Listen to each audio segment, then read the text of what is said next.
ഇന്നത്തെ ദിവസത്തിൽ ചർച്ചക്കെടുക്കേണ്ടത് പതിവനുസരിച്ച് അൽ അഖായിദ് എന്നതാണ്. അഖായിദ് എന്ന് പറഞ്ഞാൽ വിശ്വാസപരമായ കാര്യങ്ങൾ എന്നതാണ് അതുകൊണ്ട് വിവക്ഷ. പലപ്പോഴും പലരും അറിവില്ലാത്തവർ പറയാറുണ്ട്, ഇവർക്ക് ചർച്ച ചെയ്യാൻ ഇതേ ഉള്ളൂ, വേറെ സബ്ജക്റ്റ് ഇല്ലേ എന്ന്. വാസ്തവത്തിൽ ഈ സബ്ജക്റ്റുമായി ബന്ധപ്പെടാത്തതായ ഒരു വിഷയവും ലോകത്തിലില്ല എന്നതാണ് മുസ്ലിങ്ങളെ സംബന്ധിച്ചിടത്തോളം. ഇന്നലെ റിയാദ് അമീർ മദീനയിൽ വന്നിട്ട് ഇസ്ലാമിക് യൂണിവേഴ്സിറ്റിയിൽ ഒരു മഹാ അർത്ഥവത്തായ പ്രസംഗം നടത്തുകയുണ്ടായി. അതിൽ അദ്ദേഹം ഊന്നിപ്പറഞ്ഞ ഭാഗമായിരുന്നു, മദീന അമീറല്ല, അദ്ദേഹം റിയാദ് അമീറാണ്, റിയാദ് ഗവർണറാണ്. അവരുടെ വാപ്പ അമീർ സൽമാൻ എന്നാണ് അവരുടെ പേര്. അവരുടെ വാപ്പ അബ്ദുൽ അസീസ് രാജാവ് അവർക്ക് മുമ്പ് ഏകദേശം 300ഓളം വർഷം മുമ്പ്, 280 പരം വർഷങ്ങൾക്ക് മുമ്പ് ഷെയ്ഖ് മുഹമ്മദ് ബിൻ അബ്ദുൽ വഹാബും ഷെയ്ഖ് മുഹമ്മദ് ബിൻ സഊദുമെല്ലാം അങ്ങും ഇങ്ങും സഹകരിച്ച് മുതആവിനീങ്ങളായി പ്രവർത്തിച്ച് തുടങ്ങി വെച്ചതായ ആ ആദർശ പ്രചരണവും ആ പ്രവർത്തനവും ദഅവത്തും യത്നവും എല്ലാം യഥാർത്ഥത്തിൽ പണ്ട് തന്നെ 1400 വർഷങ്ങൾക്ക് മുമ്പ് നിങ്ങളിരിക്കുന്ന ഈ നാട്ടിൽ നിന്നിട്ട് ഉടലെടുത്തതായ ഒരു ആദർശമാണ്. അതല്ലാത്തൊരു പുതിയതൊന്നും ഷെയ്ഖ് മുഹമ്മദ് ബിൻ അബ്ദുൽ വഹാബോ അല്ലെങ്കിൽ സത്യം പ്രചരിപ്പിക്കുന്നവരോ അല്ലെങ്കിൽ സലഫ് സാലിഹ്കളുടെ ആദർശം പറഞ്ഞു നടക്കുന്നവരോ പറയാറില്ല, പറഞ്ഞിട്ടില്ല, പറയുകയില്ല, പറയാൻ പാടില്ല. അതാണ് യാഥാർത്ഥ്യം. അതുകൊണ്ട് തന്നെ നാം ചർച്ച ചെയ്യുന്നതായ അഖായിദ് എന്ന വിഷയം യഥാർത്ഥത്തിൽ അത് നിങ്ങളെ എല്ലാവരെയും ബാധിക്കുന്ന വിഷയമാണ് എന്നതാണ് പറഞ്ഞു വരുന്നത്. വെറും സ്ഥിരമായി ഇവിടെ ക്ലാസ് കേൾക്കുന്നവർക്ക് മാത്രമുള്ളതല്ല. എന്തുകൊണ്ട്? നിങ്ങളിവിടെ വന്നപ്പോൾ അള്ളാഹുവിൻ്റെ നിവേദക സംഘങ്ങൾ ഉംറക്കാവട്ടെ ഹജ്ജിനാവട്ടെ പുണ്യഭൂമിയിലേക്ക് വരുന്ന വേളയിൽ അവരെന്താണ് കുറിക്കുന്നത്? അവരുടെ യാത്ര എന്താണ് കുറിക്കുന്നത്? അവരുടെ യാത്രയുടെ പിന്നിലുള്ള ലക്ഷ്യം എന്താണ്?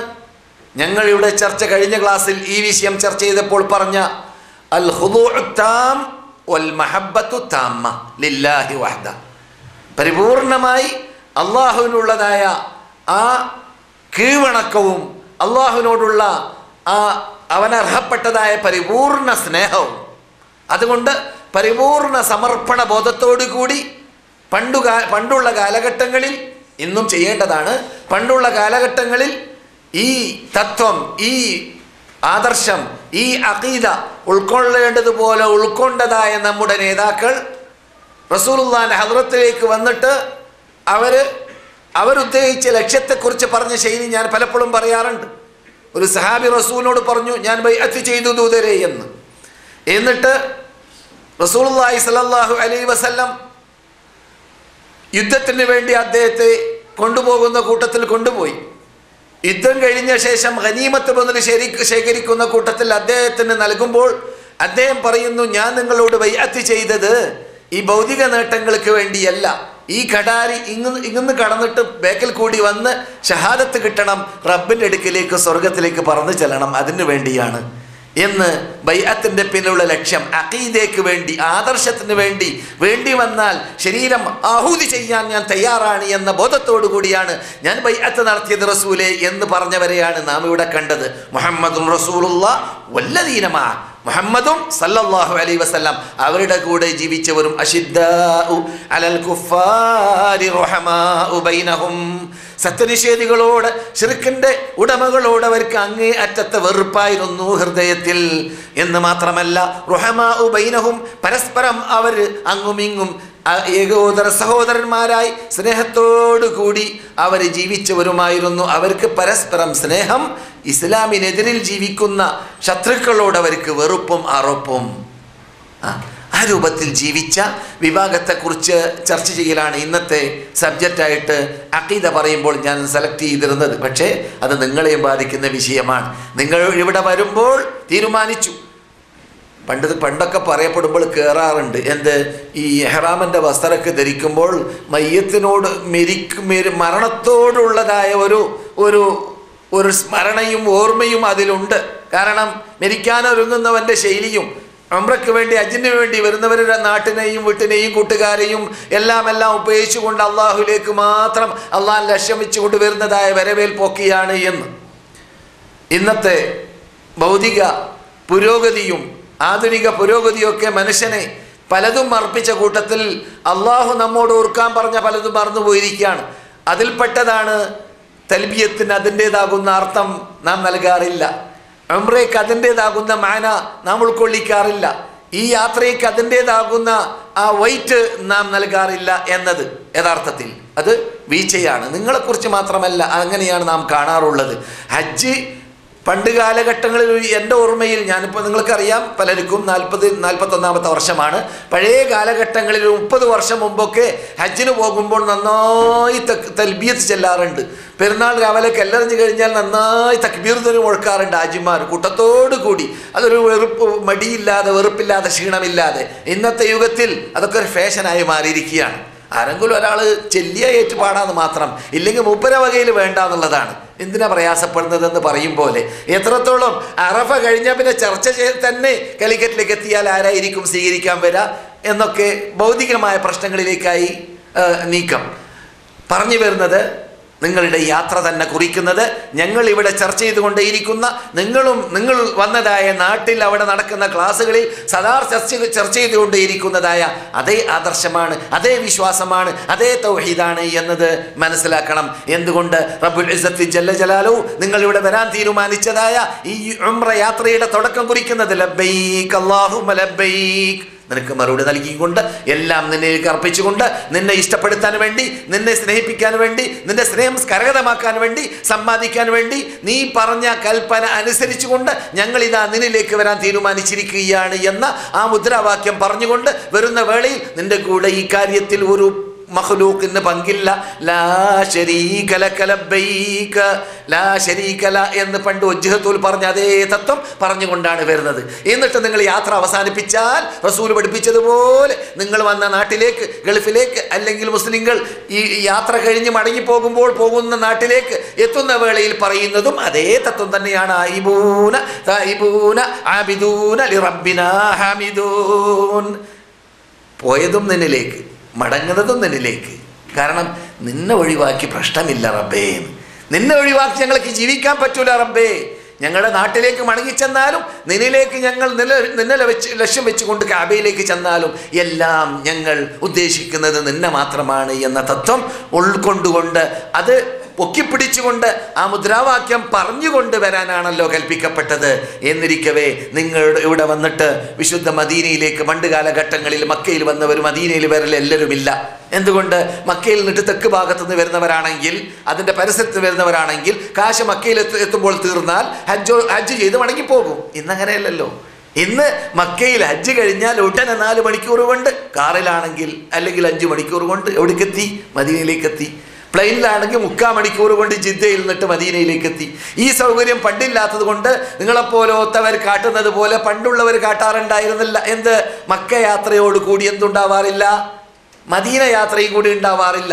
ഇതെന്താണ് യഥാർത്ഥത്തിൽ ഇന്ന് ജീവിക്കുന്നവർക്ക് റബ്ബ് നൽകിയതായ മഹാ അനുഗ്രഹമാണ്. പണ്ട് കാലഘട്ടങ്ങളിൽ ഇറാഖിൽ നിന്നിട്ടോ ഷാമിൽ നിന്നിട്ടോ അഥവാ മദീനയുടെ വടക്ക് ഭാഗത്തുനിന്നോ മറ്റോ വരുന്നവരാണെങ്കിൽ മദീനയിൽ കൂടി വിട്ട് കിടക്കുമ്പോൾ മദീന സന്ദർശനം ഉൾക്കൊള്ളുന്നു എന്നല്ലാതെ മക്ക യാത്ര മദീന യാത്രയോട് കൂടി ഉൾക്കൊള്ളിക്കുക എന്നത് സാമ്പത്തിക ശേഷിയുള്ളവർ മാത്രമാണ് പണ്ട് കാട്ടാറുള്ളത്. അപ്പോൾ നിങ്ങളെ സംബന്ധിച്ചിടത്തോളം അള്ളാഹുവിൻ്റെ അനുഗ്രഹം മറ്റുള്ളവരേക്കാൾ കൂടുതൽ ഈ വിഷയത്തിൽ ലഭിച്ചിട്ടുണ്ട് എന്നതുകൊണ്ടുകൂടി നിങ്ങൾ എന്ത് വേണം? നിങ്ങൾ ഈ മദീനയെക്കുറിച്ചും പഠിക്കണം. മക്കയെക്കുറിച്ച് പഠിക്കും പോലെ അതേ മക്കയിലെ അന്തരീക്ഷം ഓതുന്ന കഥനക്കഥകൾ നിങ്ങൾ അവിടെ എത്തിയോ, പോയോ, ഉംറ ചെയ്തോ, അവിടെ ചെന്ന സന്ദർഭത്തിൽ നിങ്ങൾ കാബം കറങ്ങിയപ്പോൾ ഓർത്ത് കാണും. നിങ്ങളുടെ അനിഷേധ്യ, എൻ്റെ അനിഷേധ്യ, നിങ്ങളുടെ അനിഷേധ്യ നേതാവ് ആ കാബത്തിൻ്റെ പരിസ്ഥിതി പണ്ട് കറങ്ങിയ കറക്കവും ആ കാബത്തിൽ നമസ്കരിക്കാൻ വേണ്ടി പാടുപെട്ട കഷ്ടപ്പാടും, അവിടെ നമസ്കരിക്കാൻ 2 റക്അത്ത് നിസ്കരിക്കാൻ വരെ കൈ കെട്ടിക്കഴിഞ്ഞാൽ ശത്രുക്കൾ നിന്നിട്ട് കല്ലേറുകളോ അല്ലെങ്കിൽ അവഗണനകളോ അല്ലെങ്കിൽ ചീത്ത വീടുകളോ ഇതെല്ലാം ഏൽക്കേണ്ടി വന്നതായ ചുറ്റുപാട്. അതേ സന്ദർഭത്തിൽ നമ്മുടെ നേതാക്കളാകുന്ന സഹാബാക്കൾക്ക് അവിടെ ധൈര്യസമേതം തക്ബീർ ധ്വനി മുഴക്കാൻ തന്നെ സാധിക്കാതെ അവർക്ക് കൂട്ടത്തോടു കൂടി 100 പേര് ആദ്യമായിട്ട് എത്യോപ്യയിലേക്ക് അതേ നിങ്ങൾ കണ്ടതായ കാബത്തിന്റെ പരിസരത്തിൽ നിന്നിട്ട് ഒരു കാലഘട്ടത്തിൽ പോകേണ്ടതായ ഒരു പ്രയാസമുണ്ടായി. യഥാർത്ഥത്തിൽ അത് വിജയമാണ്, അത് വിജയത്തിലേക്കുള്ള മുന്നോടിയാണ്. എങ്കിലും മുസ്ലിങ്ങളെ സംബന്ധിച്ചിടത്തോളം പരീക്ഷണമായിരുന്നു, മഹാപരീക്ഷണമായിരുന്നു. അതെല്ലാം കാണാനും അതെല്ലാം സംഭവിച്ച നാട് കാണാനും എന്നിട്ട് അവിടെ നിന്ന് ഈമാൻ വളർച്ചയുണ്ടാക്കാനുമുള്ളതായ കഴിവാണ് നിങ്ങൾക്ക് റബ്ബ് നൽകിയിട്ടുള്ളത്. മക്ക കണ്ടതായ വേളയിൽ ഓർത്ത് കാണും, പണ്ട് ഉമയ്യത്ത് ബിൻ ഖലഫ് പീപ്പയിൽ കയറ്റിയിട്ടോ മറ്റോ അല്ലെങ്കിൽ പർവ്വതത്തിൽ പാറക്കല്ലിനെ ഇത് കിടത്തിയിട്ടോ മറ്റോ നമ്മുടെ നേതാവായ ബിലാലിബിൻ റബാഹിനെ ശിക്ഷിച്ചതായ ശിക്ഷ നിങ്ങൾ അവിടെ നിന്ന് ഓർത്ത് കാണും. ആ സന്ദർഭത്തിൽ ഇതുവരെ ഞാൻ ഈ വിശുദ്ധ മതത്തിന് വേണ്ടി ഒന്നും കാട്ടിയിട്ടില്ലല്ലോ, ഈ ആദർശത്തിനെ പ്രചരിപ്പിക്കാൻ വേണ്ടി ബിലാൽ കാട്ടിയതിൻ്റെ 1000-ൽ1 ഭാഗമെങ്കിലും ഞാൻ ഇതുവരെ കാട്ടിയിട്ടില്ലല്ലോ, എനിക്കും ബുദ്ധിയുണ്ട് ബിലാലിനോടൊപ്പം സ്വർഗത്തിൽ പോകണമെന്ന്. സാധിക്കുമോ അങ്ങനെ പോകാൻ എന്നൊരു ചോദ്യം ചോദിക്കാൻ നിങ്ങൾക്ക് ആ സന്ദർഭം സഹായിച്ച് കാണുമെന്ന് ഞാൻ മനസ്സിലാക്കുന്നു. അപ്രകാരം നിങ്ങളുള്ളതായ നാട് അഥവാ വിശുദ്ധ മദീന, സുബ്ഹാനല്ലാഹ്, ഈ വിശുദ്ധ പ്രസ്ഥാനത്തിൻ്റെ ബാല്യപ്രായം തികഞ്ഞത് ഇവിടുന്നാണ്. ഈ വിശുദ്ധ പ്രസ്ഥാനത്തിൻ്റെ ബാല്യപ്രായം തികഞ്ഞത് ഇവിടുന്നാണ്. ഈ ഖുർആൻ അതിന് തെളിവാണ്. നോക്കൂ, ഈ ഖുർആൻ്റെ അവസാന ഭാഗം, ഈ ഖുർആൻ്റെ അവസാന ഭാഗത്തിൽ 114 സൂക്തങ്ങൾ ആ സൂറത്തുകളെക്കുറിച്ച് ബഹുഭൂരിഭാഗം സൂറത്തുകളെക്കുറിച്ച് മക്കിയ എന്ന് എഴുതിയായിട്ട് കാണാം. അതിൽ മറ്റൊരു ഭാഗം അത് ചുരുക്കമാണ് ആപേക്ഷികമായിട്ട്, അത് മദനിയ എന്ന് പറയുന്നതായിട്ട് കാണാം. അപ്പോൾ ഏറ്റവും കൂടുതൽ സൂക്തങ്ങൾ 13 വർഷത്തിലൂടെ എണ്ണത്തിൽ അവിടെയാണ് ഇറങ്ങിയത്. എവിടെ? എൻ്റെ കൂടെ അല്ലേ? മക്കയിലാണ് ഇറങ്ങിയത്. അതേ സമയത്ത് എണ്ണത്തിൽ ചുരുക്കം മദീനയിലാണ് ഇറങ്ങിയതെങ്കിലും വണ്ണത്തിൽ വലുത് എവിടെയാണ് ഇറങ്ങിയത്? സൂറത്തുൽ ബഖറ, ആല ഇമ്രാൻ, സൂറത്തുൻ നിസാ പോലത്തെ വലിയ പട്ടികകൾ എവിടെയാണ് ഇറങ്ങിയത്? നിങ്ങൾ ഇരിക്കുന്ന നാട്ടിലാണ്. അപ്പോൾ ഈ മതത്തിൻ്റെ വല്യപ്രായം തികഞ്ഞത് ഇവിടെ വെച്ചിട്ടാണ്. അവിടെ നിർബന്ധമായിട്ട് നമസ്കാരം രാത്രിയിൽ നിർബന്ധമായെങ്കിലും അത് ഉദ്ഘാടനം ചെയ്യുന്നതും ആരംഭിക്കുന്നതും അതിൻ്റെ പരിപൂർണ്ണ രൂപങ്ങൾ ഉൾക്കൊള്ളുന്നതും എല്ലാം റസൂലുള്ളാഹി സ്വല്ലല്ലാഹു അലൈഹി വസല്ലം മദീനയിൽ വന്ന ശേഷം നമസ്കാരം, നോമ്പ്, സക്കാത്ത്, ഹജ്ജ് എല്ലാം ഇവിടെ നിന്നാണ്. അതിന് മുമ്പുള്ളതായ അഷ്ഹദു അല്ലാ ഇലാഹ ഇല്ലല്ലാഹ് എന്ന കലിമത്ത് തൗഹീദ് മാത്രമാണ് 13 വർഷത്തിലൂടെ ആ മക്കയിൽ പഠിപ്പിക്കപ്പെട്ടത്.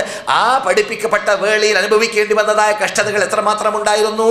അവിടെ നിന്ന് ഒരു കൂട്ടം മുൻപന്മാര് എത്യോപ്യയിലേക്ക് പോകേണ്ടതായ ചുറ്റുപാട് വരെ ഉണ്ടായിരുന്നു. പിന്നെയോ അവരടക്കമുള്ളവര്, എല്ലാവരും അല്ല, അവരിൽ നിന്നിട്ടൊരു വിഭാഗം മടങ്ങി വന്നവരടക്കമുള്ളവര്, അവരിൽ നിന്നിട്ട് പലരും അവിടെ താമസിച്ചവരുണ്ട് കുറേ കാലം, 8 വർഷം വരെ. അവരിൽ നിന്നിട്ട് പലരും മടങ്ങി വന്നവരടക്കമുള്ളവർ എവിടേക്ക് വന്നു? പിന്നെ നബിയോടൊപ്പം ഈ നാട്ടിലേക്കും വന്നു. ഇങ്ങനെ നിങ്ങളൊന്ന് ഓർത്തു നോക്കുക.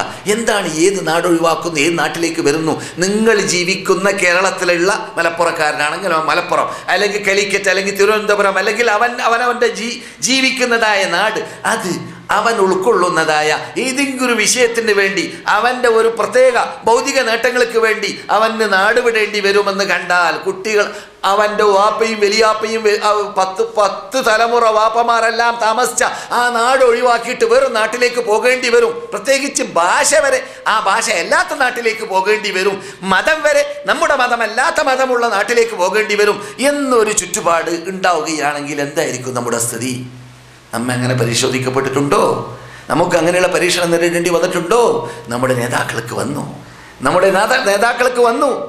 അതുകൊണ്ടാണ് ആ നേതാക്കൾ അല്ലാഹു സുബ്ഹാനഹു വ തആല അശിദ്ദാഉ അലൽ കുഫാരി റഹമാഉ ബൈനഹും തറാഹും റുക്അൻ സുജ്ജദാ, അവരേത് സമയത്തും അല്ലാഹുവിന് സ്തുതികീർത്തനങ്ങൾ അർപ്പിച്ചുകൊണ്ട്, തൗഹീദ് സ്ഥാപിച്ചുകൊണ്ട്, അഖീദ അംഗീകരിച്ചുകൊണ്ട് സുജൂദിലും റുക്ഉയിലും കഴിഞ്ഞുകൂടുന്നവരാണ്.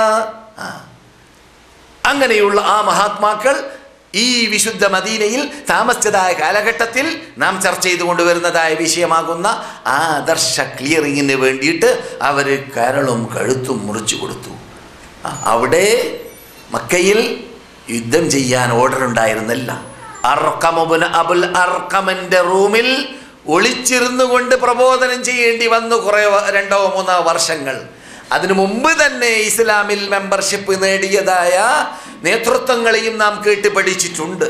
മഹാനായ ജഅഫർ ഇബ്നു അബി താലിബ് റളിയല്ലാഹു തആല അൻഹു, അവരുടെ ഭാര്യ ആ സന്ദർഭത്തിൽ അസ്മാ ബിൻത് ഉമൈസ് റളിയല്ലാഹു തആല അൻഹുമാ എത്യോപ്യയിലേക്ക് ഹിജ്റ പോയതായ മഹാത്മാക്കളെ കുറിച്ച് പറയപ്പെടുന്നത് അർഖം ഇബ്നു അബിൽ അർഖമിന്റെ വീട്ടിൽ റസൂലുള്ളാഹി ഒളിച്ചുകൂടുന്നതിന് മുമ്പ് തന്നെ അവർ ഈ മതത്തിന്റെ മെമ്പർഷിപ്പ് നേടിയ മുൻപന്മാരിൽപ്പെട്ട ആളായിരുന്നു എന്നതാണ്. സുബ്ഹാനല്ലാഹ്. അള്ളാഹുവിൻ്റെ ദൂതർ സെലക്ട് ചെയ്തത് അങ്ങനെയുള്ള ഒരു നേതൃത്വത്തെയാണ് നജാശി രാജാവിലേക്ക്. അതുകൊണ്ട് തന്നെ നജാശി രാജാവിൻ്റെ അടുക്കിലേക്ക് എത്തിയപ്പോൾ ഇവിടെ നിന്ന് പോയതായ അമുസ്ലിം അഥവാ മക്കയിൽ നിന്നിട്ട് പോയതായ രണ്ട് അന്നത്തെ അമുസ്ലിം പ്രതിനിധികളായ അംർ ഇബ്നുൽ ആസും റബിയ ഓർമ്മ വരുന്നില്ല പേര്, ആ രണ്ട് പേരും അവിടെ പോയിട്ട് രാജാവിനോട് പറഞ്ഞു, ഈ സുഫഹകൾ മക്കയിൽ നിന്നിട്ട് നാടുവിട്ട് വന്നവർ ഞങ്ങളുടെ നാടാകുന്ന മക്കയിൽ അവരുടെ വാപ്പയുടെയും വലിയാപ്പയുടെയും അവരുടെ കുടുംബത്തിൻ്റെയും അനുവാദമില്ലാതെ ഓടിച്ചാടി അവരുടെ മതവും മാറ്റി വന്നവരാണ്, അതുകൊണ്ട് അവർ അംഗീകരിക്കരുത്. നിങ്ങളൊന്ന് ആലോചിച്ച് നോക്കൂ, നാം ഇരിക്കുന്ന കണ്ട മക്ക, നാം ഇരിക്കുന്ന മദീന, ഇവിടെ ജീവിച്ച മഹാത്മാക്കളുടെ പ്രയാസം, അവരുടെ അഖീദയെ അവരുടെ വിശ്വാസത്തെ സംരക്ഷിക്കാൻ വേണ്ടി ഓടിയപ്പോൾ ബേക്കിൽ നിന്നിട്ട് ശത്രുക്കൾ രാജാവിൻ്റെ അടുക്കലേക്ക് ഇവർ അംഗീകരിക്കരുതെന്ന് പറയാൻ രാജാവ് ഒറ്റ നോട്ടത്തിൽ റസൂലുള്ള പറഞ്ഞിരുന്നു, അവിടെ നല്ലൊരു മനുഷ്യനുണ്ട്, ആ മനുഷ്യനെടുക്കലേക്ക് നിങ്ങൾ പോയിക്കോളി, കൊള്ളാതെ ഇടി കൊള്ളാതെ അടി കൊള്ളാതെ പ്രയാസമില്ലാതെ ബഹിഷ്കരണമില്ലാതെ ഭീഷണിയില്ലാതെ അല്പകാലഘട്ടം അള്ളാഹിൻ്റെ വിധി വരുന്നവരെ നിങ്ങൾ അവിടെ പോയി കൂട്ടിക്കോളി എന്ന് പറഞ്ഞു. കപ്പൽ കയറി പരിചയമില്ലാത്തതായ നബിയുടെ മകൾ റുഖിയ അടക്കമുള്ളവരെ കയറ്റി അയക്കുന്നു. നബിയുടെ മകൾ റുഖിയ അടക്കമുള്ളവരെ കയറ്റി അയക്കുന്നു. അവിടെ എത്തിയപ്പോൾ ബേക്കിൽ നിന്നിട്ട് ശത്രുക്കളും എന്തിനാണ് നജാശി രാജാവിനെ ബോധ്യപ്പെടുത്താൻ വേണ്ടിയിട്ട് ഇവർ നാട് വിട്ട് ഓടിയവരാണ്, ഇവർ ഗിൽമാനുകളാണ്, ഇവർ സുഫഹാക്കളാണ്, ഇവർ കൊള്ളരുതാത്തവരാണ് എന്നൊക്കെ പറഞ്ഞുകൊണ്ട് രാജാവ് പറഞ്ഞു, എന്നെ അഭയം തേടി കൊണ്ടുവന്നവരെ ഞാൻ അങ്ങനെ അവഗണിക്കാൻ തയ്യാറില്ല എന്ന് പറയുകയും അതിനുശേഷം അവരുടെ പ്രതിനിധികളെ വിളിക്കുകയും ചെയ്തു. അക്കൂട്ടത്തിൽ റസൂൽ സെലക്ട് ചെയ്തതായ മഹാവാചാലതയുടെ ഉടമ, മഹാകഴിവിൻ്റെ ഉടമ, മഹാപ്രാസംഗികൻ, മഹാസാഹിത്യശൈലി സംസാരിക്കാൻ കഴിവുള്ള റസൂലുള്ളാഹി സ്വല്ലല്ലാഹു അലൈഹി വസല്ലമിൻ്റെ കോലം പോലത്തെ കോലം, റസൂലുള്ളാഹിയുടെ കോലം പോലെ നിങ്ങൾക്ക് കേട്ട് പരിചയമുണ്ടായിരിക്കും. ജാഫറിൻ്റെ കോലം എങ്ങനെയാണ്? ജാഫർ നബിയോട് തുല്യതയുള്ള മുഖമാണ് ജാഫറിൻ്റെ മുഖം. ഏതുപോലെ? ഹസൻ്റെ മുഖം പോലെ. ഹസൻ ഏറ്റവും തുല്യതയുള്ള ആളായിരുന്നു ആരോട്? നബിയുനാ മുഹമ്മദ് റസൂലുള്ളാഹിയോട്. അപ്രകാരം ജാഫറും അപ്രകാരം തന്നെ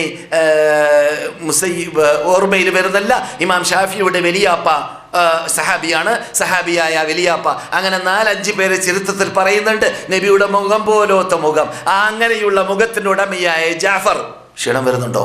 ജാഫർ അവിടെ ക്ഷണിക്കപ്പെട്ടു. അല്ല, നിങ്ങളെക്കുറിച്ച് ഇങ്ങനെ ആരോപണം കേട്ടു, നിങ്ങൾ എന്തിനു വന്നു, നിങ്ങൾ എന്തിനു നാട് വിട്ടു? ചോദ്യം.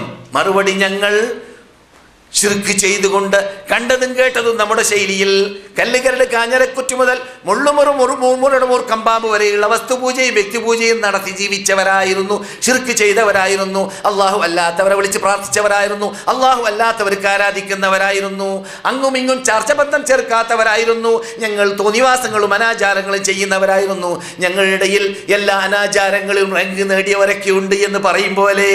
അങ്ങനെ ഇരിക്കവേ അള്ളാഹു സുബ്ഹാനഹു വ തആല ഞങ്ങളിൽ നിന്നിട്ട് ഒരു ദൂതരെ നിയോഗിച്ചു. അദ്ദേഹം ഞങ്ങളോട് പ്രഖ്യാപിച്ചു, അല്ലാഹ് ഏകനാണ്, ഏകനായ റബ്ബിനെ മാത്രമാണ് ആയിരിക്കണം നിങ്ങൾ പ്രാർത്ഥിക്കേണ്ടത്, അവനോട് മാത്രമായിരിക്കണം നിങ്ങൾ ആവശ്യപ്പെടേണ്ടത് പ്രശ്നങ്ങൾ, അവന് മാത്രമായിരിക്കണം നിങ്ങൾ ആരാധനകൾ സമർപ്പിക്കേണ്ടത്, ആ അള്ളാഹുവിൻ്റെ ദൂതനാണ് ഞാൻ എന്നുകൂടി അദ്ദേഹം കൂട്ടിച്ചേർത്തു. അത് ഞങ്ങൾ വിശ്വാസ കാര്യങ്ങൾ ഉൾക്കൊള്ളിക്കുകയും ചെയ്തു. അദ്ദേഹം ചാർച്ചബന്ധം പുലർത്താൻ വേണ്ടി പറഞ്ഞു, സഹായ സഹകരണങ്ങൾ ചെയ്യാൻ വേണ്ടി പറഞ്ഞു. അങ്ങനെ റസൂലുള്ളാഹി സ്വല്ലല്ലാഹു അലൈഹി വസല്ലമയുടെ പ്രത്യേകതയെല്ലാം കേട്ടതായ വേളയിൽ റസൂലുള്ളാഹി സ്വല്ലല്ലാഹു അലൈഹി വസല്ലമയോട് നജാശി രാജാവ് ചോദിക്കുന്നു, നിങ്ങളിലേക്ക് അദ്ദേഹം കൊണ്ടുവന്നത് വല്ലതും കേൾപ്പിക്കാമോ എന്ന് ചോദിക്കപ്പെട്ടു. അപ്പോൾ കേൾപ്പിക്കുകയും ചെയ്തു. മഹാനായ ജാഫർ വീഴ്ച അത്തരം കാര്യങ്ങൾ മൂപ്പർക്ക് പറഞ്ഞു കൊടുക്കേണ്ടതില്ലല്ലോ, ശരിയെല്ലാം അറിയാം. അത് കേട്ട വേളയിൽ ഈ നിങ്ങൾ കേട്ടതായ കൊണ്ടുവന്നതായ നിങ്ങൾക്കെത്തിയതായ ഈ തത്വം, ഈ ആദർശം, ഈ മതം മിഷ്കാത്ത്, ഏത് മിഷ്കാത്താണ്? ഹക്കിൻ്റെ മിഷ്കാത്തായ ആ സത്യത്തിൻ്റെ പ്രകാശം ഈസയ്ക്ക് അറിഞ്ഞതാണ്, നിങ്ങൾക്കറിഞ്ഞത്, നിങ്ങളുടെ കൂട്ടുകാരനായ മുഹമ്മദിന് അറിഞ്ഞത് ഒരു സംശയമേ ഇല്ല എന്ന് നജാശി പറയുകയുണ്ടായി. എന്നിട്ട് റസൂലുള്ളാഹി മഹാനായ ജാഫർ ഇബ്നു അബി താലിബിൻ്റെ പ്രസംഗം കഴിഞ്ഞിട്ട് അവിടെ നിന്ന് വിട്ടുപിരിഞ്ഞപ്പോൾ പിറ്റേ ദിവസമാണെന്ന് പറയപ്പെടുന്ന ചരിത്രത്തിൽ തുടങ്ങിയത് പൂർത്തിയാക്കി കളയാം. മദീന സന്ദർശകർക്ക് പഠിക്കേണ്ട ഭാഗം തന്നെയാണ് അതും. മഹാനായ ജാഫർ ഇബ്നു അബി താലിബിനെ വീണ്ടും ക്ഷണിക്കപ്പെട്ടപ്പോൾ ആ പ്രതിനിധികൾ പരാജയപ്പെട്ടു എന്ന് കണ്ടപ്പോൾ അംർ ഇബ്നുൽ ആസ് കൂടെ ഉണ്ട് കേട്ടോ. അംർ ഇബ്നുൽ ആസിനെ കുറിച്ച് എന്താ നാം പഠിച്ചത്? ദുഹാത്തുൽ അറബികളിൽ അതിബുദ്ധിശാലി എന്നാണ്. മൂപ്പര് മുസ്ലിമായി, പിന്നെ മനസ്സിലായില്ലേ, നമ്മുടെ നേതാവാണ്. അംർ ഇബ്നുൽ ആസ് അവിടെയുണ്ട്. വീണ്ടും മൂപ്പര് ചെന്ന് പറഞ്ഞു, എന്ത് ആ സുഫഹാക്കൾ നിങ്ങളോട് പലതും പറഞ്ഞു കേൾപ്പിച്ചല്ലോ, സംഗതി അങ്ങനെയല്ല. നിങ്ങൾ വിശ്വസിക്കുന്ന ഈ ഈസയെ, യേശു ക്രിസ്തു അവർ പറയുന്ന ഈസയെക്കുറിച്ച്, മറിയമിനെ കുറിച്ചൊക്കെ തെറി പറയുന്നുണ്ടവരെന്ന്. അപ്പോഴാണ് മഹാനായ ജാഫർ നബി താലിബിനെ വീണ്ടും ക്ഷണിക്കപ്പെട്ടത്.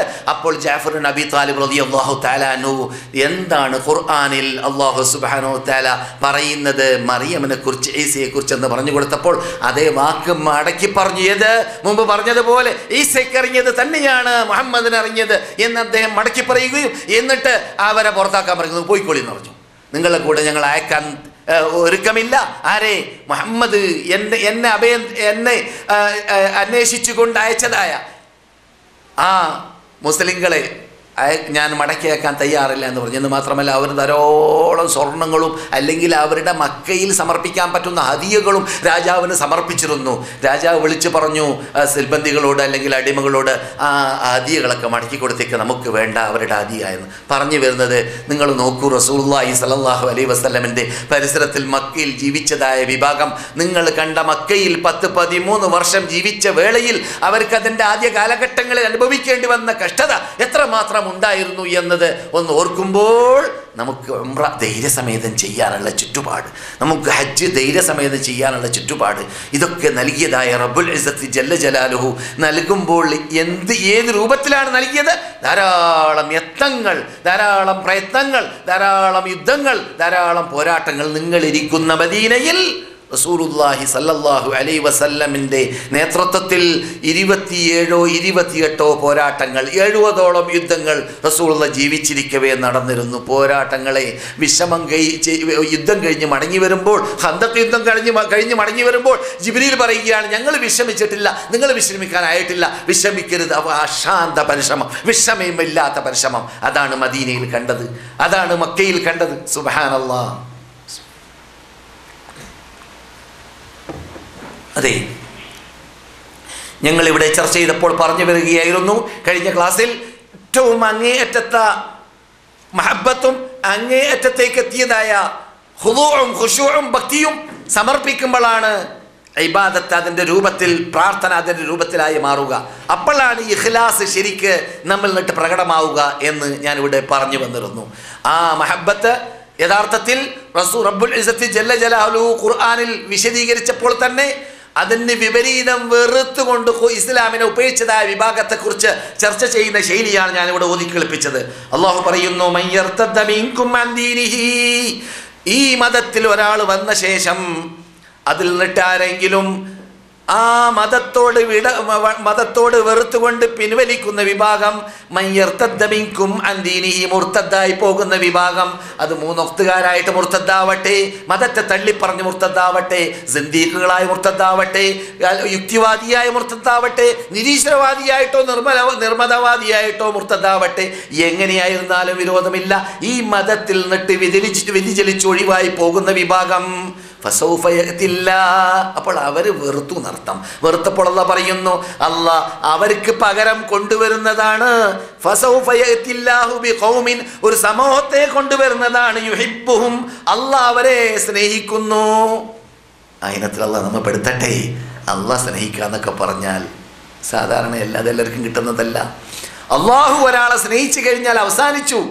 നാം അള്ളാഹിനെ സ്നേഹിക്കും, പക്ഷെ അള്ളാഹ് സ്നേഹിക്കുമോ ഇല്ലെന്ന് നമ്മൾക്കറിയാമോ?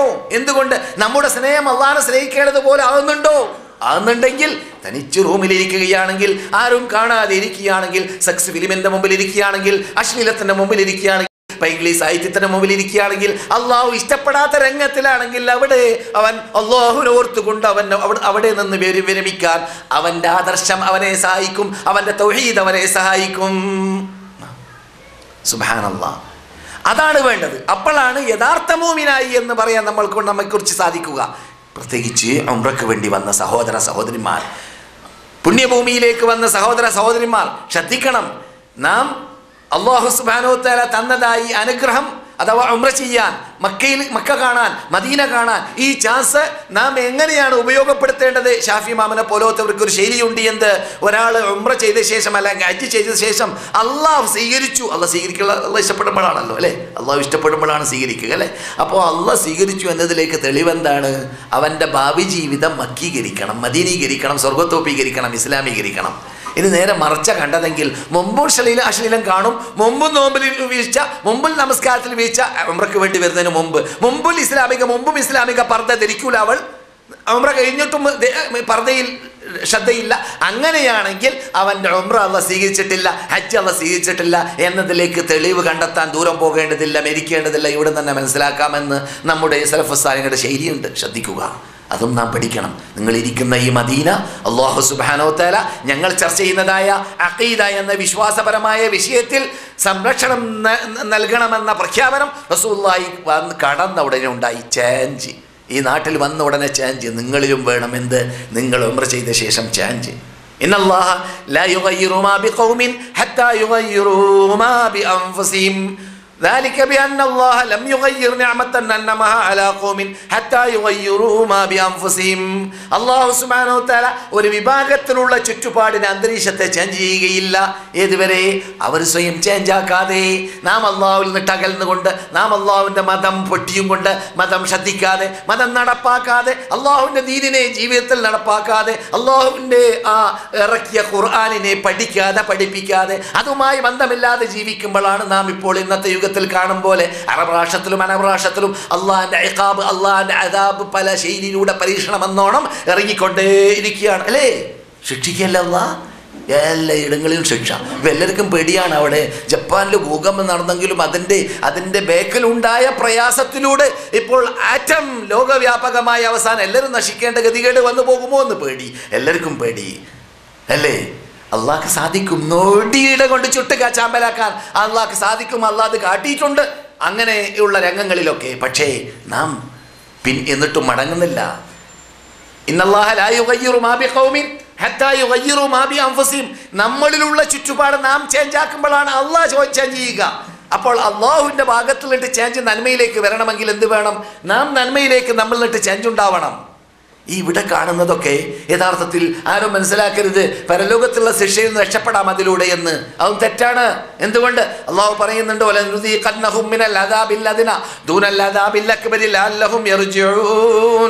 ഇവിടെ ലഭിക്കുന്നതായ പരീക്ഷണങ്ങൾ മുഴുവനും എൻ്റെ ശൈലിയിൽ ബ്രേക്ക്ഫാസ്റ്റ് മാത്രമാണ്. ബ്രേക്ക്ഫാസ്റ്റ്. ഇവിടെ ഭൂകമ്പമാവട്ടെ, വെള്ളപ്പൊക്കമാവട്ടെ, കൊടുങ്കാറ്റാവട്ടെ, ഭൂമി കിളിങ്ങലാവട്ടെ, അല്ലെങ്കിൽ ഭൂമി വിഴുങ്ങലാവട്ടെ, അല്ലെങ്കിൽ വേറെ എന്ത് പരീക്ഷണം, അതൊക്കെ വെറും ബ്രേക്ക്ഫാസ്റ്റ് മാത്രമാണ്. ഡിന്നർ വേറെയുണ്ട്. നുദീഖന്നഹും മിനൽ അദാബിൽ അദ്ന. എന്താ അദ്ന എന്ന് പറഞ്ഞാൽ? ചെറിയ ചെറിയ ശിക്ഷകളാണിത്. ഇത് ഭൗതിക ശിക്ഷകളാണ് എന്നല്ലാതെ വലിയ ശിക്ഷ ഇവിടെ വരാൻ പോകുന്നുണ്ട്. ദൂനൽ അദാബിൽ അക്ബർ, ഭയാനകമായ പരലോക ശിക്ഷ വേറെയുണ്ട്. ഈ ശിക്ഷയിൽ നിന്നിട്ട് പഠിക്കേണ്ട പാഠം പഠിച്ചിട്ട് മടങ്ങിയിട്ടില്ലെങ്കിൽ ആ മഹാശിക്ഷ ഏൽക്കേണ്ടി വരിക തന്നെ ചെയ്യും എന്നർത്ഥം. അതുകൊണ്ട് ഒരു മനുഷ്യൻ മുസ്ലിം ആയിരിക്കവേ അവൻ ബുദ്ധിജീവിയായിരിക്കണമെന്ന് ഞാൻ സാധാരണ ആജിമാരോട് ഉംറക്കാരോട് പറയാറുണ്ട്. ബുദ്ധിജീവിയാവുക എന്നതിലേക്ക് തെളിവാണ്. എന്തുകൊണ്ട് ആവണം? നിങ്ങളെ ബാധിക്കുന്ന ആയത്തുകൾ പറയാതിരിക്കാൻ പറ്റൂല. നിങ്ങളെക്കുറിച്ച് അല്ലാഹു ഖുർആൻ എന്താ പറഞ്ഞത്?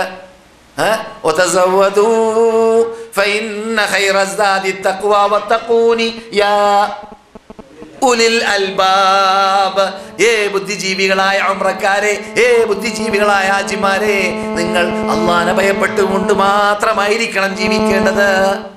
വത്തഖൂനി യാ ഉലിൽ അൽബാബ്. ഉലുൽ അൽബാബ് എന്നെന്തിനാണ് നിങ്ങളെ വിളിച്ചത് അല്ലാഹു? എന്തിനാണ് അല്ലാഹു നിങ്ങളെ ഉലുൽ അൽബാബ് എന്ന് വിളിച്ചു? ഞാൻ പറയല്ലോ, ഖുർആൻ പറയാണ്. സൂറത്തുൽ ബഖറ പരിശോധിച്ച് നോക്കുക. വഅതിമ്മുൽ ഹജ്ജ വൽ ഉംറത. ഹജ്ജിനെയും ഉംറയെയും നിങ്ങൾ പരിപൂർണമായി ചെയ്യണം, അതിൽ വീഴ്ച വരുത്താൻ പാടുള്ളതല്ല എന്ന് പറഞ്ഞുകൊണ്ട് ഇങ്ങനെ ചർച്ച ചെയ്ത് വരുമ്പോൾ റബ്ബ് പറയുകയാണ്, എന്നെ ഭയപ്പെടണം, സമ്പാദിക്കണം. മക്കയിലൂടെ, പുണ്യഭൂമിയിലൂടെ അള്ളാഹിന്റെ ചിഹ്നമാകുന്ന സഫ, മർവ, മുസ്ദലിഫ, മഖാം ഇബ്രാഹിം, വെറും മഖാം ഇബ്രാഹിം മാത്രം പിടിച്ചാൽ മതി ഈമാൻ പുതുക്കാൻ, ഈമാൻ വളരാൻ. എന്താ മഖാം ഇബ്രാഹിമിന് അല്ലാഹ് ഖുർആനിൽ എന്ത് പറഞ്ഞു? ഫീഹി ആയാത്തും ബയ്യിനാത്തുൻ. ആ വിശുദ്ധ കഅബയുടെ പരിസരത്തിലുണ്ട് മഹാദൃഷ്ടാന്തമുണ്ട്. എന്താണ് ആ ദൃഷ്ടാന്തം? മഖാമു ഇബ്രാഹിം. ലോകം കണ്ട മനുഷ്യന്മാരിൽ ഏറ്റവും വലിയ രണ്ട് നേതാവിനെയാണ് ഖുർആൻ പരിചയപ്പെടുത്തുന്നത്. ഒന്ന് മുഹമ്മദുർ റസൂലുള്ളാഹ്, രണ്ടാമത്തേത് ഖലീലുല്ലാഹി ഇബ്രാഹിം. ആ ഖലീലുല്ലാഹി ഇബ്രാഹിം അല്ലാഹ് മനുഷ്യരാശിക്ക് ആസകലം സന്മാർഗമെന്ന് പേര് വെച്ചുകൊണ്ട് കെട്ടാൻ തീരുമാനിച്ചതായ കാബയെ കെട്ടാൻ വേണ്ടി കയറി നിന്നതായ കല്ല് നശിപ്പിക്കാൻ ലോകത്തിന് തോന്നിയിട്ടേ ഇല്ല, അത് ആരാധിക്കാനും ലോകത്തിന് തോന്നിയിട്ടേ ഇല്ല. അതെന്തുകൊണ്ട്? അത് എൻ്റെ ചിഹ്നമാണ്, അതിനെ ഞാൻ ഖിയാമത്ത് നാളെ വരെ നിലനിർത്താൻ തീരുമാനിച്ചതാണ് എന്നതുകൊണ്ട് അത് ദൃഷ്ടാന്തമായി ലോകത്തിന്റെ മുമ്പിൽ വെല്ലുവിളിച്ചുകൊണ്ടേ ഇരിക്കുന്നു. ഫീഹി, അവിടെയുണ്ട് ആയാത്തുൻ ബയ്യിനാത്ത്. എത്ര വലിയ പരാക്രമികൾ വിട്ടുകടന്നു. ആർക്കെങ്കിലും തോന്നിയോ മഖാം ഇബ്രാഹിം അവിടെ നിന്ന് മാറ്റിക്കളയാം, അല്ലെങ്കിൽ അതിനെ തവാഫ് ചെയ്തേക്കാം, അല്ലെങ്കിൽ അതിനെ പൂജിച്ചേക്കാം? ഇല്ല. മക്കക്കാര് കല്ല് പൂജകന്മാർ മഖാം ഇബ്രാഹിം പൂജിച്ചതായിട്ട് നിങ്ങൾ കേട്ടോ? മക്കക്കാര് കല്ല് പൂജകന്മാരല്ലേ? മഖാം ഇബ്രാഹിം അവർ പൂജിച്ചതായിട്ട് നിങ്ങൾ കേട്ടോ? ഇല്ല. എന്തുകൊണ്ട്? അല്ലാഹ് ദൃഷ്ടാന്തമെന്ന് പറഞ്ഞ സാധനമാണത്. അല്ലാഹ് ദൃഷ്ടാന്തമെന്ന് പറഞ്ഞത് ദൃഷ്ടാന്തമായി തന്നെ നിലനിൽക്കുന്നു. ഈമാൻ പുതുക്കാൻ വേറെ വല്ലതും വേണോ? ഈമാൻ പുതുക്കാൻ, ഈമാൻ വളരാൻ, ഈമാൻ ശക്തിപ്പെടാൻ അങ്ങനെ എത്ര എത്ര തെളിവുകൾ. ലോക മുസ്ലിങ്ങൾ മില്യൺ കൊല്ലം പ്രതി ഇവിടെ വന്നുകൊണ്ട് കുടിച്ച് കയറ്റിക്കൊണ്ട് നാട്ടിലേക്ക് ലോഡ് ചെയ്യുന്നു, മദീനയിലേക്ക് ലോഡ് ചെയ്യുന്നു. ഒരു ചെറിയ കിണറിൽ നിന്നിട്ട് വരുന്നതായ വെള്ളം. ഏത് കിണറാണ് അങ്ങനെയുള്ള കിണർ ലോകത്തുള്ളത്? പറ്റിപ്പോകൂലേ? നമ്മുടെ നാട്ടിലൊക്കെ ആണെങ്കിൽ അവിടെ വർക്ക് ചെയ്യുന്ന ഇഞ്ചൻ നിങ്ങൾ കണ്ടിട്ടുണ്ടോ?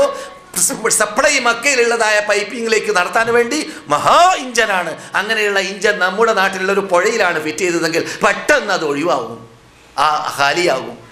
അങ്ങനെയുള്ള അത്ഭുതങ്ങളെയാണ് നിങ്ങൾ മക്കയിൽ കാണുന്നത്. ഈമാൻ പുതുക്കാൻ വേറെ വേണമോ വല്ലതും?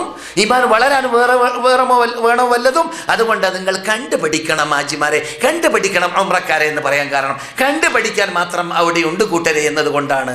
സുബ്ഹാനല്ലാഹ്, മക്കയിലുള്ള സർവ്വ അന്തരീക്ഷം നമ്മളോട് ധാരാളം കഥനക്കഥകൾ ഓതും പോലെ ധാരാളം കഥനക്കഥകൾ ഓതുന്നതായ നാടാണ് ഈ മദീന. ഈ മദീനയിൽ പണ്ട് ജീവിച്ച നമ്മുടെ അനിശ്ചിത നേതാക്കൾ ഇവിടെ ജീവിച്ച ശൈലിയെക്കുറിച്ച് പഠിപ്പിക്കലാണ് അള്ളാഹു പ്രാധാന്യം നൽകിയത് ഖുർആനിൽ. അതുകൊണ്ട് ഇവിടെ വരുന്നവർ പഠിക്കേണ്ടത് അത് തന്നെയാണ്. ഇവിടെ ജീവിച്ചവരുടെ പിന്നിൽ അണിനിരന്ന് ജീവിക്കണം എന്നതാണ്. ഇവിടെ ജീവിച്ചവരുടെ പിന്നിൽ അണിനിരന്ന് ജീവിക്കണം.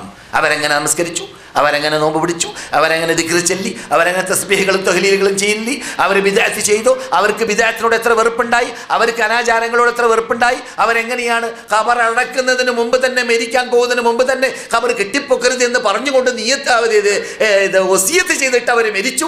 എത്ര മാത്രം അവർക്ക് നിർബന്ധമുണ്ടായി. റസൂലുള്ളാഹി സ്വല്ലല്ലാഹു അലൈഹി വസല്ലം ജീവിച്ച കാലഘട്ടത്തിൽ ബിദ്അത്തോടുള്ളതായ നബിയുടെ വെറുപ്പ് സഹാബാക്കൾക്കും ഉണ്ടായതായിട്ട് നാം എങ്ങനെ കണ്ടു? മദീനയിൽ എങ്ങനെ അവരത് ഫിറ്റാക്കി? എങ്ങനെയാണ് അവരുടെ കാലഘട്ടത്തിൽ സമൂദി എന്ന് പറയുന്ന 9-ാം നൂറ്റാണ്ടിൽ ജീവിച്ച മദീന ഹിസ്റ്ററിക്കാരൻ പറയുന്നു, 1, 2, 3, 4, 5 നൂറ്റാണ്ടുകളിൽ ബഖീ എന്ന ഖബർസ്ഥാനത്തിലുള്ള ഒരു ഖബറും കെട്ടിപ്പൊക്കപ്പെട്ടിട്ടില്ല. കാരണം സലഫുസ് സാലിഹ്യങ്ങളുടെ സിദ്ധാന്തമാണ് അത്. മൂപ്പര് അതിൽപ്പെട്ട ആളല്ല, മൂപ്പര് അത് അംഗീകരിക്കുന്ന ആളല്ല. സമൂദി മദീനക്കാരനായ ഈജിപ്തുകാരൻ. അദ്ദേഹത്തിന്റെ വഫാ അൽ വഫാ ഫി അഖ്ബാരി ദാറുൽ മുസ്തഫ എന്ന പുസ്തകത്തിൽ അദ്ദേഹം എഴുതുകയാണ്, സലഫുസ് സാലിഹ്യങ്ങളുടെ ആദർശമാണ് അത് എന്നതുകൊണ്ട് ഈ 1, 2, 3 നൂറ്റാണ്ടുകളിൽ മദീനയിലുള്ളതായ ഖബർസ്ഥാനങ്ങൾ പൊക്കപ്പെട്ടിട്ടില്ല. വായിച്ചു നോക്കൂ അദ്ദേഹത്തിന്റെ പുസ്തകം. കേരളത്തിലുള്ള പള്ളി ദർസുകളിൽ കിട്ടും, ഗൾഫിലും കിട്ടും, എവിടെയും കിട്ടും. അദ്ദേഹം സൗദി ഗവൺമെന്റ് വരുന്നതിന് എത്രയോ നൂറ്റാണ്ടുകൾക്ക് മുമ്പ് ജീവിച്ച ആളാണ്. മനസ്സിലായില്ലേ? പറഞ്ഞു വരുന്നത്, ഇവിടെ വന്ന് പോകുമ്പോൾ പഠിക്കേണ്ട ഭാഗം എന്തായിരിക്കണമെന്നത് റസൂലിന് നിർബന്ധമുള്ളത് കൊണ്ടായിരിക്കാം റസൂൽ അത് പറഞ്ഞത്. എന്ത് വ്യക്തമായി പ്രകടമായി, അൽ മദീനത്തു ഹറം, മദീന പവിത്രതയുള്ള നാടാണ്. ഇത് പറഞ്ഞതിൻ്റെ പ്രാധാന്യം മനസ്സിലാക്കിയ നമ്മുടെ തൗഹീദ് ഗവൺമെന്റ് സൗദി ഗവൺമെന്റ് എന്ത് ചെയ്തു? ആ ഹദീസിനെ വെണ്ടേ കഷറത്തിൽ എഴുതിയിട്ട് മദീനയുടെ കവാടങ്ങളിൽ കയറ്റിവെച്ചു. നിങ്ങൾ മദീനയിലേക്ക് കടന്നപ്പോൾ വായിച്ചു കാണും. എവിടെ നിന്നത്? റിയാദെന്നോ? മക്കയിൽ നിന്നിട്ട്. അതെ, മക്കയിൽ നിന്നിട്ട് വരുമ്പോൾ ബീർ അലിയിൽ കാണും ബോർഡ്, അൽ മദീനത്തു ഹറം അൻ അലി ഇബ്നു അബി താലിബ് റളിയല്ലാഹു തആല അൻഹു. Ali ibn Abi Talib report ചെയ്യുന്ന ഹദീസാണെന്ന് പറഞ്ഞുകൊണ്ട് മുത്തഫഖുൻ അലൈഹി, ബുഖാരിയിലും മുസ്ലിമിലും ഉള്ള ഹദീസാണ്. മദീന പവിത്രതയുള്ള നാടാണ്. മാ ബൈന ഐരിൻ, ഐർ കുന്നിൻ്റെയും സൗർ കുന്നിൻ്റെയും ഇടയിലാണ് ആ സ്ഥലം. മൻ അഹദസ ഫീഹാ ഹദസൻ ഔ ആവാ മുഹദിസൻ ഫഅലൈഹി ലഅനത്തുല്ലാഹി വൽ മലായികതി വന്നാസി അജ്മഈൻ. ആരെങ്കിലും ആ മദീനയിൽ വെച്ചിട്ട് മദീനയിൽ ചെയ്യാൻ പാടില്ലാത്തതായ അനാചാരം ചെയ്താൽ, പറയും പോലെ മദീനയിൽ വരുന്നവരെ കേൾക്കണം. ഈ മദീനയിൽ വെച്ചിട്ട് ഖുർആൻ ഇറങ്ങിയ നാട്ടിൽ വെച്ചിട്ട്, അള്ളാഹ് സുന്നത്തിറക്കിയ നാട്ടിൽ വെച്ചിട്ട്, അള്ളാഹ് ദൂതരെ ഹിജ്റ വരാൻ സെലക്ട് ചെയ്ത നാട്ടിൽ വെച്ചിട്ട്, അള്ളാഹ് കഅബത്തിന് തൊട്ട് നിൽക്കുന്നതായ പള്ളിയാകുന്ന മസ്ജിദുൻ നബവി കെട്ടാൻ സെലക്ട് ചെയ്തതായ നാട്ടിൽ വെച്ചിട്ട്, അള്ളാഹ് റസൂലുള്ളാഹിയുടെ മുഹാജിറാക്കി മാറ്റിയതായ നാട്ടിൽ വെച്ചിട്ട്, അല്ലാഹു സുബ്ഹാന റസൂലുള്ളാഹി സല്ലല്ലാഹു അലൈഹി വസല്ലമിനോട് പറഞ്ഞു വഹയിലൂടെ പഠിപ്പിച്ചു, ആരെങ്കിലും ഈ നാട്ടിൽ വെച്ചിട്ട് അനാചാരം ചെയ്താൽ അള്ളാഹുവിനെ ശപിച്ചിരിക്കുന്നു, റസൂല് ശപിച്ചിരിക്കുന്നു, മലക്കുകൾ ശപിച്ചിരിക്കുന്നു, മനുഷ്യന്മാർ ശപിച്ചിരിക്കുന്നു, അവരുടെ ഫർദോ സുന്നത്തോ അള്ളാഹ് സ്വീകരിക്കുന്നതല്ല. ഇത്രയും കോപമാണ് അള്ളാഹുവിന് അവരോടെങ്കിൽ അവിടെ വരുന്നവർ ശ്രദ്ധിക്കണം. ഇങ്ങനെയുള്ള അനാചാരങ്ങൾ ലോകത്തേത് മുക്കിലും മൂലയിലും എത്തിക്കഴിഞ്ഞാൽ നാം കാട്ടാൻ പാടുണ്ടോ? ജന്മദിനാഘോഷം കൊണ്ടാടാൻ പാടുണ്ടോ? മരണദിനാഘോഷം കൊണ്ടാടാൻ പാടുണ്ടോ? അല്ലെങ്കിൽ ആനപ്പോക്കുകളും സന്തൽ പോക്കുകളും കബർ കെട്ടിപ്പൊക്കലുകളും പാടുണ്ടോ? അല്ലെങ്കിൽ ക്രിസ്തുമസ് കൊണ്ടാടാൻ പാടുണ്ടോ? അല്ലെങ്കിൽ ഓണം കൊണ്ടാടാൻ പാടുണ്ടോ? അല്ലെങ്കിൽ അനിസ്ലാമിക ആചാരങ്ങളായിട്ട് ഈ മതത്തിൽ ഇറങ്ങാത്ത, ഈ മദീനയിൽ ഇറങ്ങാത്ത, സഹാബാക്കൾ ചെയ്യാത്ത, താബിഈങ്ങൾ പഠിപ്പിക്കാത്ത, താബിഈങ്ങളിൽ ഗ്രന്ഥങ്ങളിൽ രേഖപ്പെടുത്താത്ത ഏത് തെറ്റുകൾ, ഏത് ബിദ്അത്തുകൾ, ഏത് അനാചാരങ്ങൾ നാം ചെയ്യുകയാണെങ്കിൽ അതേ ദേഷ്യം അള്ളാഹിനോട് നമുക്കുണ്ടാവുകയില്ലേ? അള്ളാഹുവിന് നമ്മോട് അതേ ദേഷ്യം ഉണ്ടാവുകയില്ലേ? എന്തുകൊണ്ട്? അതും ബിദ്അത്താണ്. എന്താ പ്രശ്നം? ഇമാം മാലിക് അതിന് മറുപടി നൽകി. ഒരു മനുഷ്യൻ ബിദ്അത്ത് ചെയ്യുമ്പോൾ അവൻ കുറിക്കുന്നത്, അവന്റെ പ്രവർത്തനം കുറിക്കുന്നത് ലിസാനുൽ ഹാൽ അശദ്ദു മിൻ ലിസാനിൽ മഖാൽ എന്നാണ് അറബി പഴമൊഴി. മനസ്സിലായില്ലേ? ലിസാനുൽ ഹാൽ പ്രവർത്തനക്കുറിപ്പ്, അശദ്ദു മിൻ ലിസാനിൽ മഖാൽ വായ കുറിക്കുന്നതിനേക്കാളും ശക്തിയുള്ളതാണ് പ്രവർത്തനക്കുറിപ്പ്. മനസ്സിലായില്ലേ? അപ്പോൾ ബിദ്അത്ത് ചെയ്യുന്നവന്റെ പ്രവർത്തനം കുറിക്കുന്നത് എന്താണ്? പ്രവർത്തനം കുറിക്കുന്നത് എന്താണ്? ഈ ഇസ്ലാമിൽ ഇല്ലാത്തതായ അനാചാരം ചെയ്യുന്ന, അള്ളാഹു അല്ലാത്തവരെ വിളിച്ച് പ്രാർത്ഥിക്കുന്ന, അള്ളാഹു അല്ലാത്തവർക്ക് നേർച്ചയാക്കുന്ന, അറക്കുന്ന വിഭാഗം കുറിക്കുന്നത് എന്താണ്? ഇമാം മാലിക് പറയുന്നു. മാലിക് ഇമാമിനെ പരിചയല്ലേ? സന്ദർശകർക്കൊക്കെ മാലിക് ഇമാമിനെ പരിചയം ഉണ്ടാവണം, എല്ലാവർക്കും ഉണ്ടാവണം. മാലിക് ഇമാം ആരാണെന്നറിയാമോ? മദീന ഖാദി, ഖതീബ്, മുദർരിസ്, മദീനയുടെ എല്ലാം പണ്ട് അയാൾ ജീവിച്ച കാലഘട്ടത്തിൽ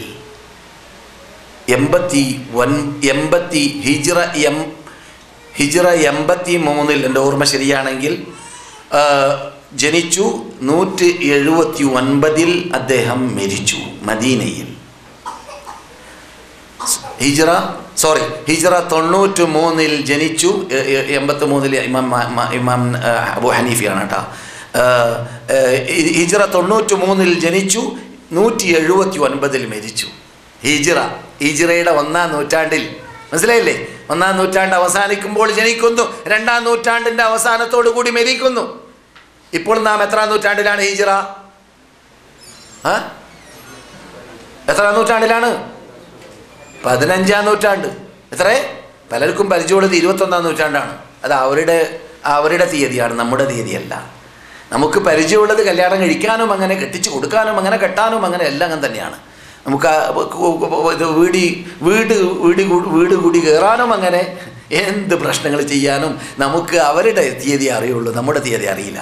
ഇനി നമ്മുടെ തീയതി ആവശ്യമുണ്ടെങ്കിൽ പള്ളിയിലേക്ക് പോകണം, മുസ്ലിമായിട്ട് ചോദിക്കാം. മുസ്ലിമായിട്ട് ചോദിക്കുമ്പോൾ മുസ്ലിമായിട്ട് പറയും ഞാൻ നോക്കി പറയാമെന്നറിയും. മൂപ്പർ പുസ്തകം നോക്കാൻ പോകും, കലണ്ടർ നോക്കാനും മൂപ്പർക്കും പരിചയമില്ല. അതാണ് നമ്മുടെ ചിഹ്നത്തിൻ്റെ കഥ. നമ്മുടെ ചിഹ്നത്തിനോടുള്ള നമ്മുടെ ബന്ധത്തിൻ്റെ കഥയാണ് ഈ കേട്ടത് കേട്ടാ. എന്തെങ്കിലും പറയല്ല. അപ്പോൾ ഇമാം മാലിക് റഹ്മത്തുള്ളാഹി അലൈഹി പറയുന്നു, ആരെങ്കിലും ഒരാൾ ദീനിലില്ലാത്തതായ അനാചാരം ചെയ്യുമ്പോൾ അവൻ്റെ പ്രവർത്തനം കുറിക്കുന്നത് മുഹമ്മദ് കള്ളം പറഞ്ഞ ആളാണ്, മുഹമ്മദ് വഞ്ചിച്ച ആളാണ്. മനസ്സിലായില്ല? അപകടമല്ലേ? എന്തുകൊണ്ട്? എന്താ ഉറൂസ് മുഹമ്മദ് പഠിപ്പിക്കാത്തത്? മുഹമ്മദ് കൊണ്ടുവന്നതിൽ ഉറൂസ് ഇല്ല എന്ന് ഷാഫി ഇമാം പറയുന്നു, അബൂ ഹനീഫ പറയുന്നു, മാലിക് ഇമാം, ഇവരുടെയൊക്കെ ജീവിതവും ഗ്രന്ഥം പറയുന്ന അവരുടെ കാലഘട്ടത്തിൽ ഇല്ലാന്നാണ്. എന്ന് മാത്രമല്ല, ഉറൂസ് കൊണ്ടാടുന്ന ആളും പറയുന്നു. ഞാൻ തന്നെ 30 വർഷമോ മറ്റോ മുമ്പ് എൻ്റെ ഓർമ്മയിൽ കേരളത്തിലേക്ക് പോയപ്പോൾ ഒരു സ്വീകരണം നൽകി എനിക്ക് മാലിക് ദിനാർ ഉറൂസ് നടത്തുന്ന നാട്ടുകാർ. എൻ്റെ നാടാണത്, ആരും കുറ്റം പറയല്ല. ഞാൻ അവരോട് ചോദിച്ചു ഇവിടെ നടക്കുന്ന ഉറൂസിന് എത്ര വർഷം പഴക്കമുണ്ട്? അപ്പോൾ അവർ പറഞ്ഞു ഏകദേശം 50 വർഷമായിരിക്കും.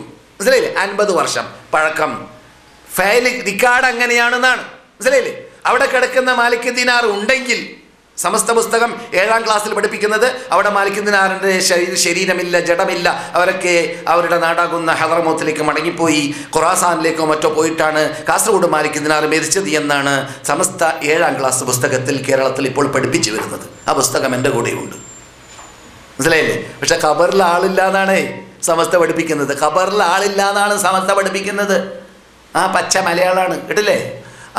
അപ്പോൾ അവരോട് ചോദിച്ചു, നിങ്ങൾ ഈ നടത്തുന്നതായ ഉറൂസിൻ്റെ ഉടമ എന്ന് പറയുന്ന വ്യക്തി ഏത് കാലഘട്ടത്തിൽ വന്നു എന്നാണ്. കൊടുങ്ങല്ലൂർ പള്ളിയിലും കാസർഗോഡ് പള്ളിയിലും എല്ലാം എഴുതി വെച്ചിട്ടുള്ളത് ഉമർ ഇബ്നുൽ ഖത്താബ് ഭരിക്കുന്ന കാലഘട്ടത്തിൽ എന്നാണ്. ഉമർ ഖത്താബ് ഭരിക്കുന്ന കാലഘട്ടം 23 ഹിജ്റ ഏകദേശം, മനസ്സിലായില്ലേ? എന്നാൽ 1400 വർഷം പഴക്കമുള്ള ആ കാലഘട്ടത്തിൽ വന്നതായ ആ വിഭാഗത്തിന് വേണ്ടി 50 കൊല്ലം മുമ്പ് മാത്രം ഉറൂസെങ്കിൽ ഇത്ര കാലം 1300 കൊല്ലം എന്തുകൊണ്ട് ഉറൂസ് നടത്തിയില്ല ഈ നാട്ടുകാർ? മഹാ അവഗണനയല്ലേ ഒലിയിനോട് കാട്ടിയത്, അല്ലേ? ദീനിലുള്ളതെങ്കിൽ അവർ കാട്ടേണ്ടതല്ലേ മുമ്പന്മാർ? കാട്ടിയില്ല എന്ന് നിങ്ങൾ പറയല്ലേ, നിങ്ങളെ ഫയല് പറയല്ലേ? ഇതാണ് നമ്മുടെ സ്ഥിതി, നമ്മുടെ നാട്ടുകാരുടെ സ്ഥിതി, നമ്മുടെ അനാചാരം ചെയ്യുന്നവരുടെ സ്ഥിതി, കേരളത്തിൽ ബഹുഭൂരിപക്ഷത്തിൻ്റെ സ്ഥിതി. അപ്പോൾ മദീന കാണലല്ല മുഖ്യം, മദീന സന്ദർശിക്കലല്ല മുഖ്യം. പിന്നെയോ മദീന സന്ദർശനത്തിലൂടെ സലഫ് സാലിഹ്യങ്ങളിലേക്ക്, അവരുടെ ആദർശത്തിലേക്ക്, അവരുടെ ആശയത്തിലേക്ക്, അവരുടെ ജീവിതത്തിലേക്ക് എത്തലാണ്. പഠിക്കണം. എത്ര ടൈമുണ്ട് ഇന്ന്? നെറ്റ് ഇല്ലാത്ത കുട്ടിയില്ല, നെറ്റില്ലാതെ യുവാവില്ല, നെറ്റുമായി ബന്ധമില്ലാത്തതായ മനുഷ്യൻ കുറവാണ്.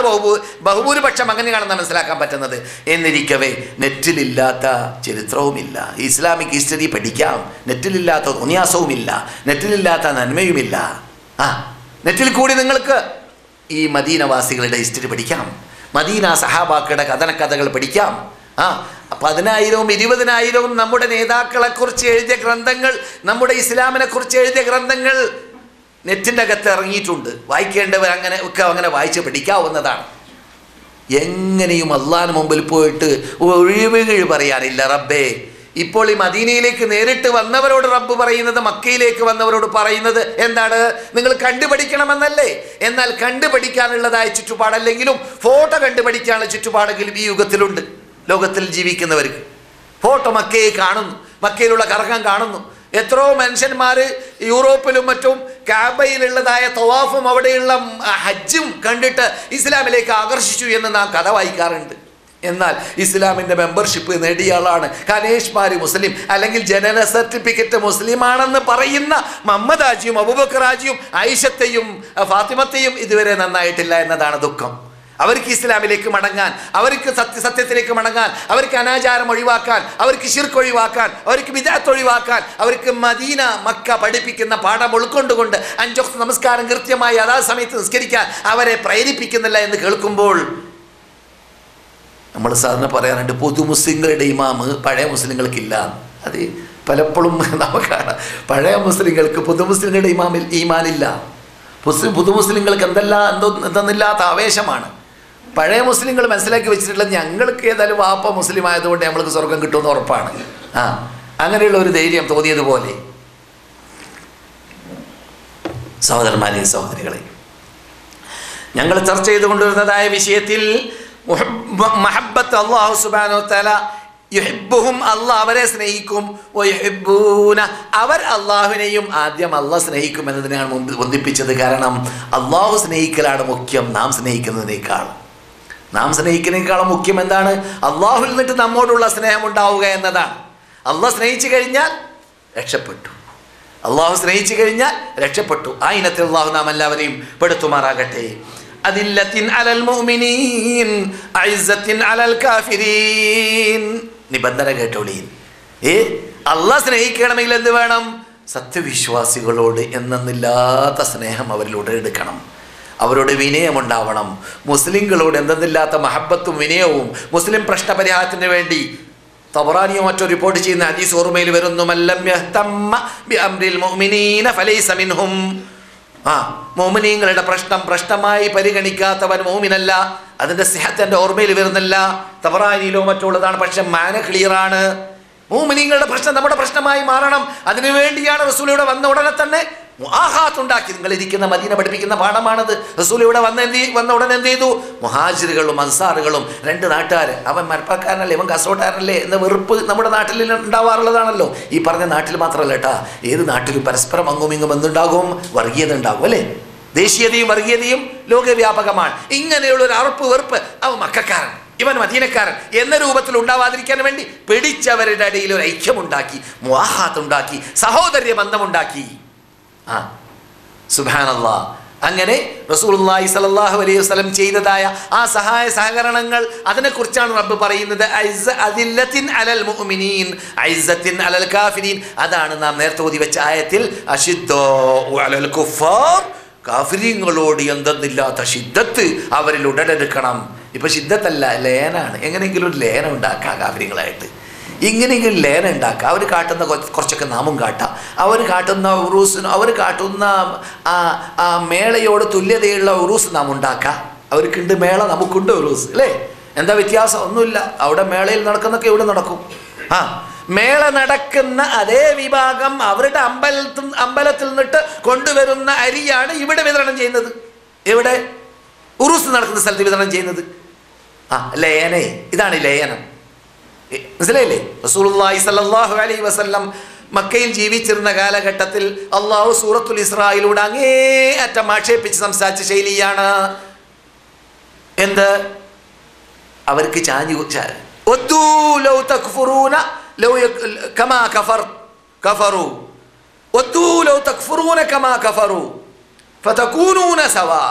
അവർക്ക് പൂതി നിങ്ങൾ അവരെ പോലെ ശിർക്ക് ചെയ്യുന്നവരായി മാറട്ടെ, എന്നിട്ട് നിങ്ങളും അവരും തുല്യപ്പെടട്ടെ എന്നാണ്.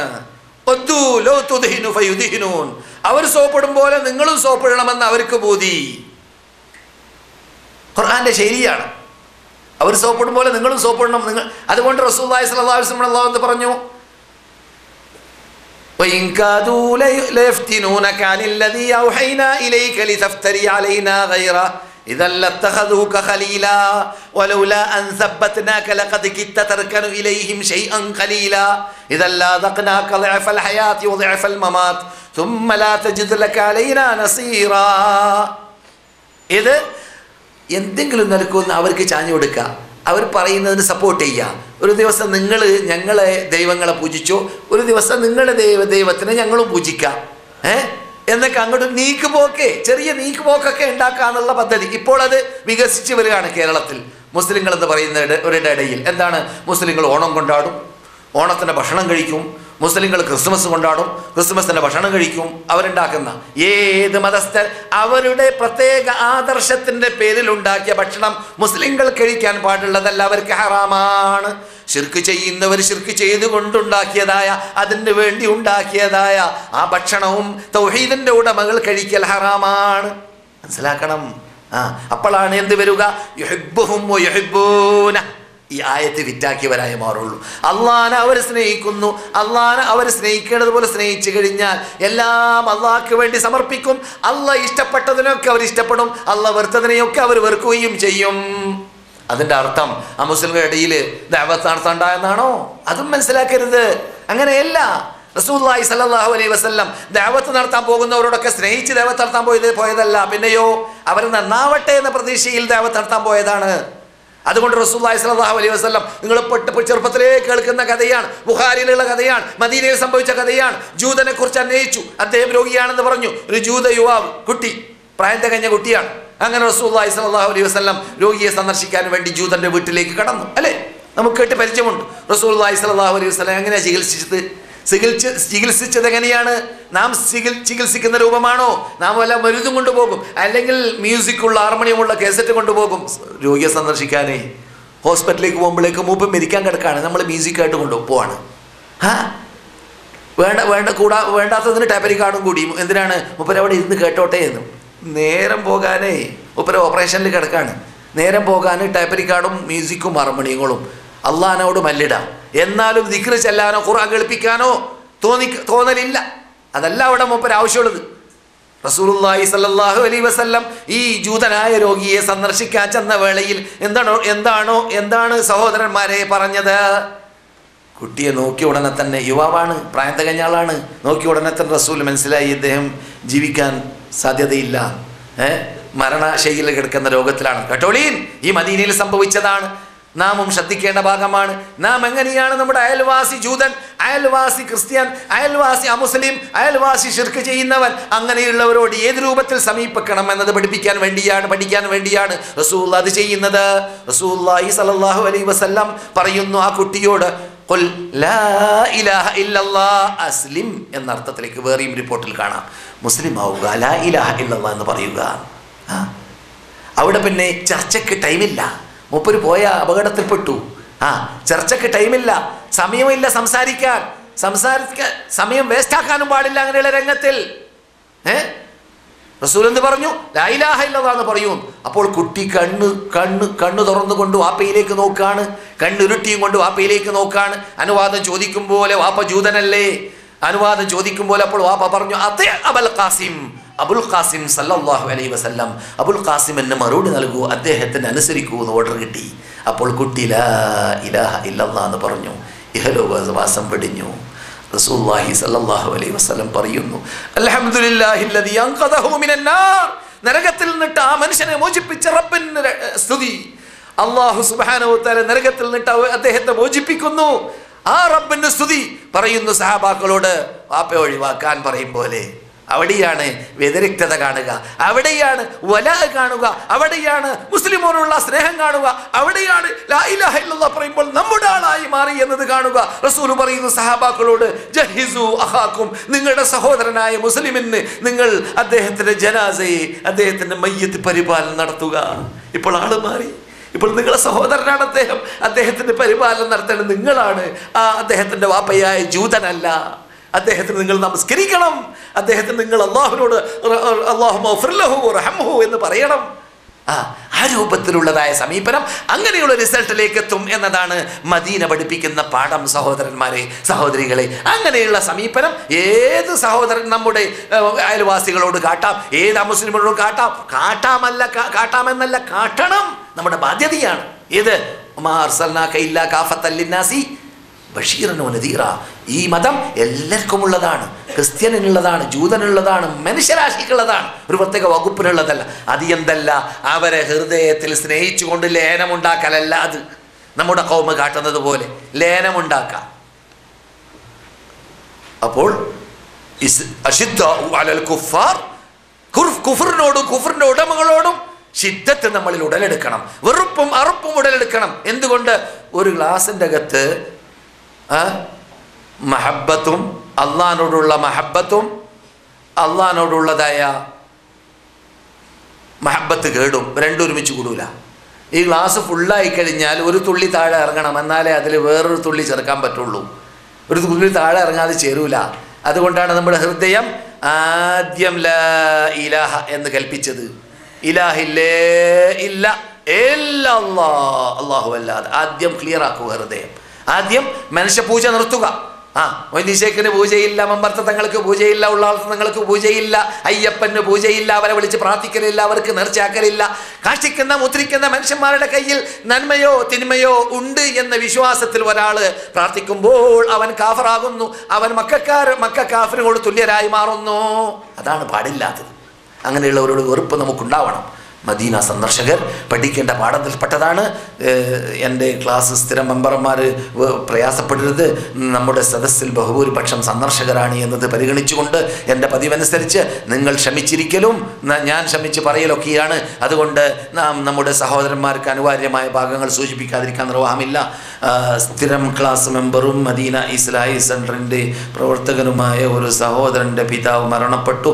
അള്ളാഹു അവർക്ക് പുറത്തു കൊടുക്കട്ടെ, അവരുടെ ഖബറിനെ അള്ളാഹു സ്വർഗത്തോപ്പാക്കി മാറ്റട്ടെ, അവരോടൊപ്പം നമ്മയും അള്ളാഹു സ്വർഗത്തിൽ ഒരുമിച്ച് കൂട്ടട്ടെ. അള്ളാഹു സുബ്ഹാനഹു വ തആല നമ്മിൽ നിന്നിട്ട് മരിച്ചവർക്കെല്ലാം മാഫ് ചെയ്യട്ടെ, പുറത്തു കൊടുക്കട്ടെ.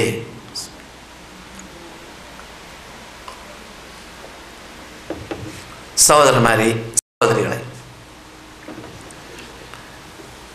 അതെ,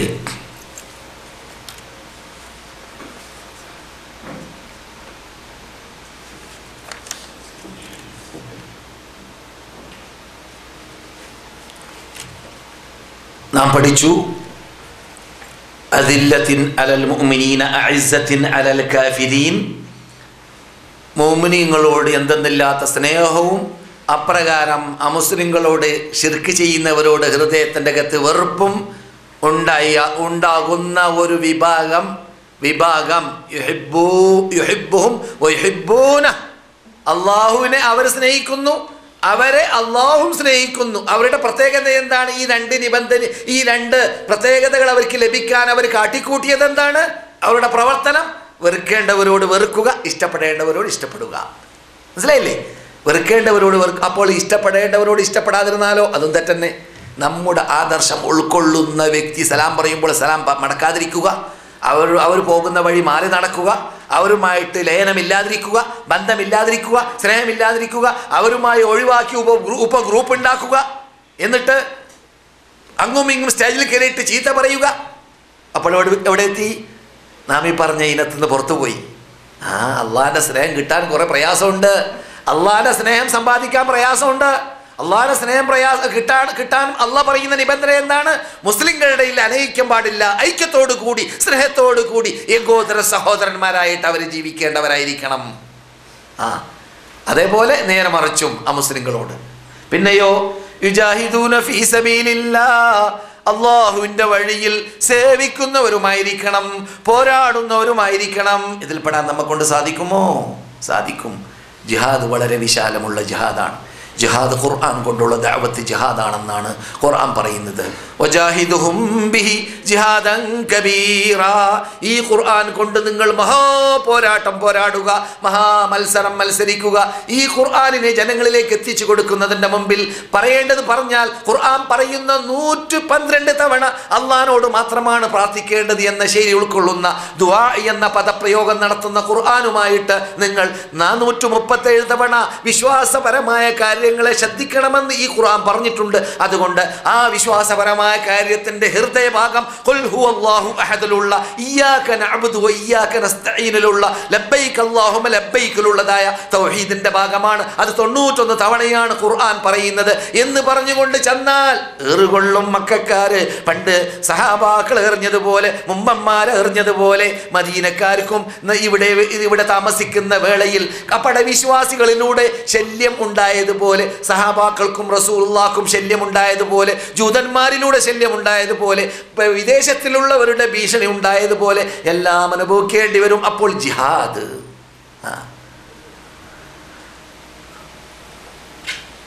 ഇബ്നു ജരീർ തബരി റിപ്പോർട്ട് ചെയ്യുന്നതായ ചരിത്രത്തിൽ കാണുന്നു, ഷാമിലുള്ളതായ പോരാട്ടങ്ങളുടെ കൂട്ടത്തിൽ ഒരു കൺപിരിയം താഴെ ഇറങ്ങി വരുന്നതായ ഒരു തന്ത യുദ്ധത്തിന് വേണ്ടി പുറപ്പെട്ടതായ വേളയിൽ ചോദിക്കപ്പെട്ടു, നിങ്ങൾ ഇത്രയും പ്രയാസപ്പെട്ടുകൊണ്ട് എന്തിനാണ് നിങ്ങൾ പോരാടാൻ വേണ്ടി പുറപ്പെടുന്നു?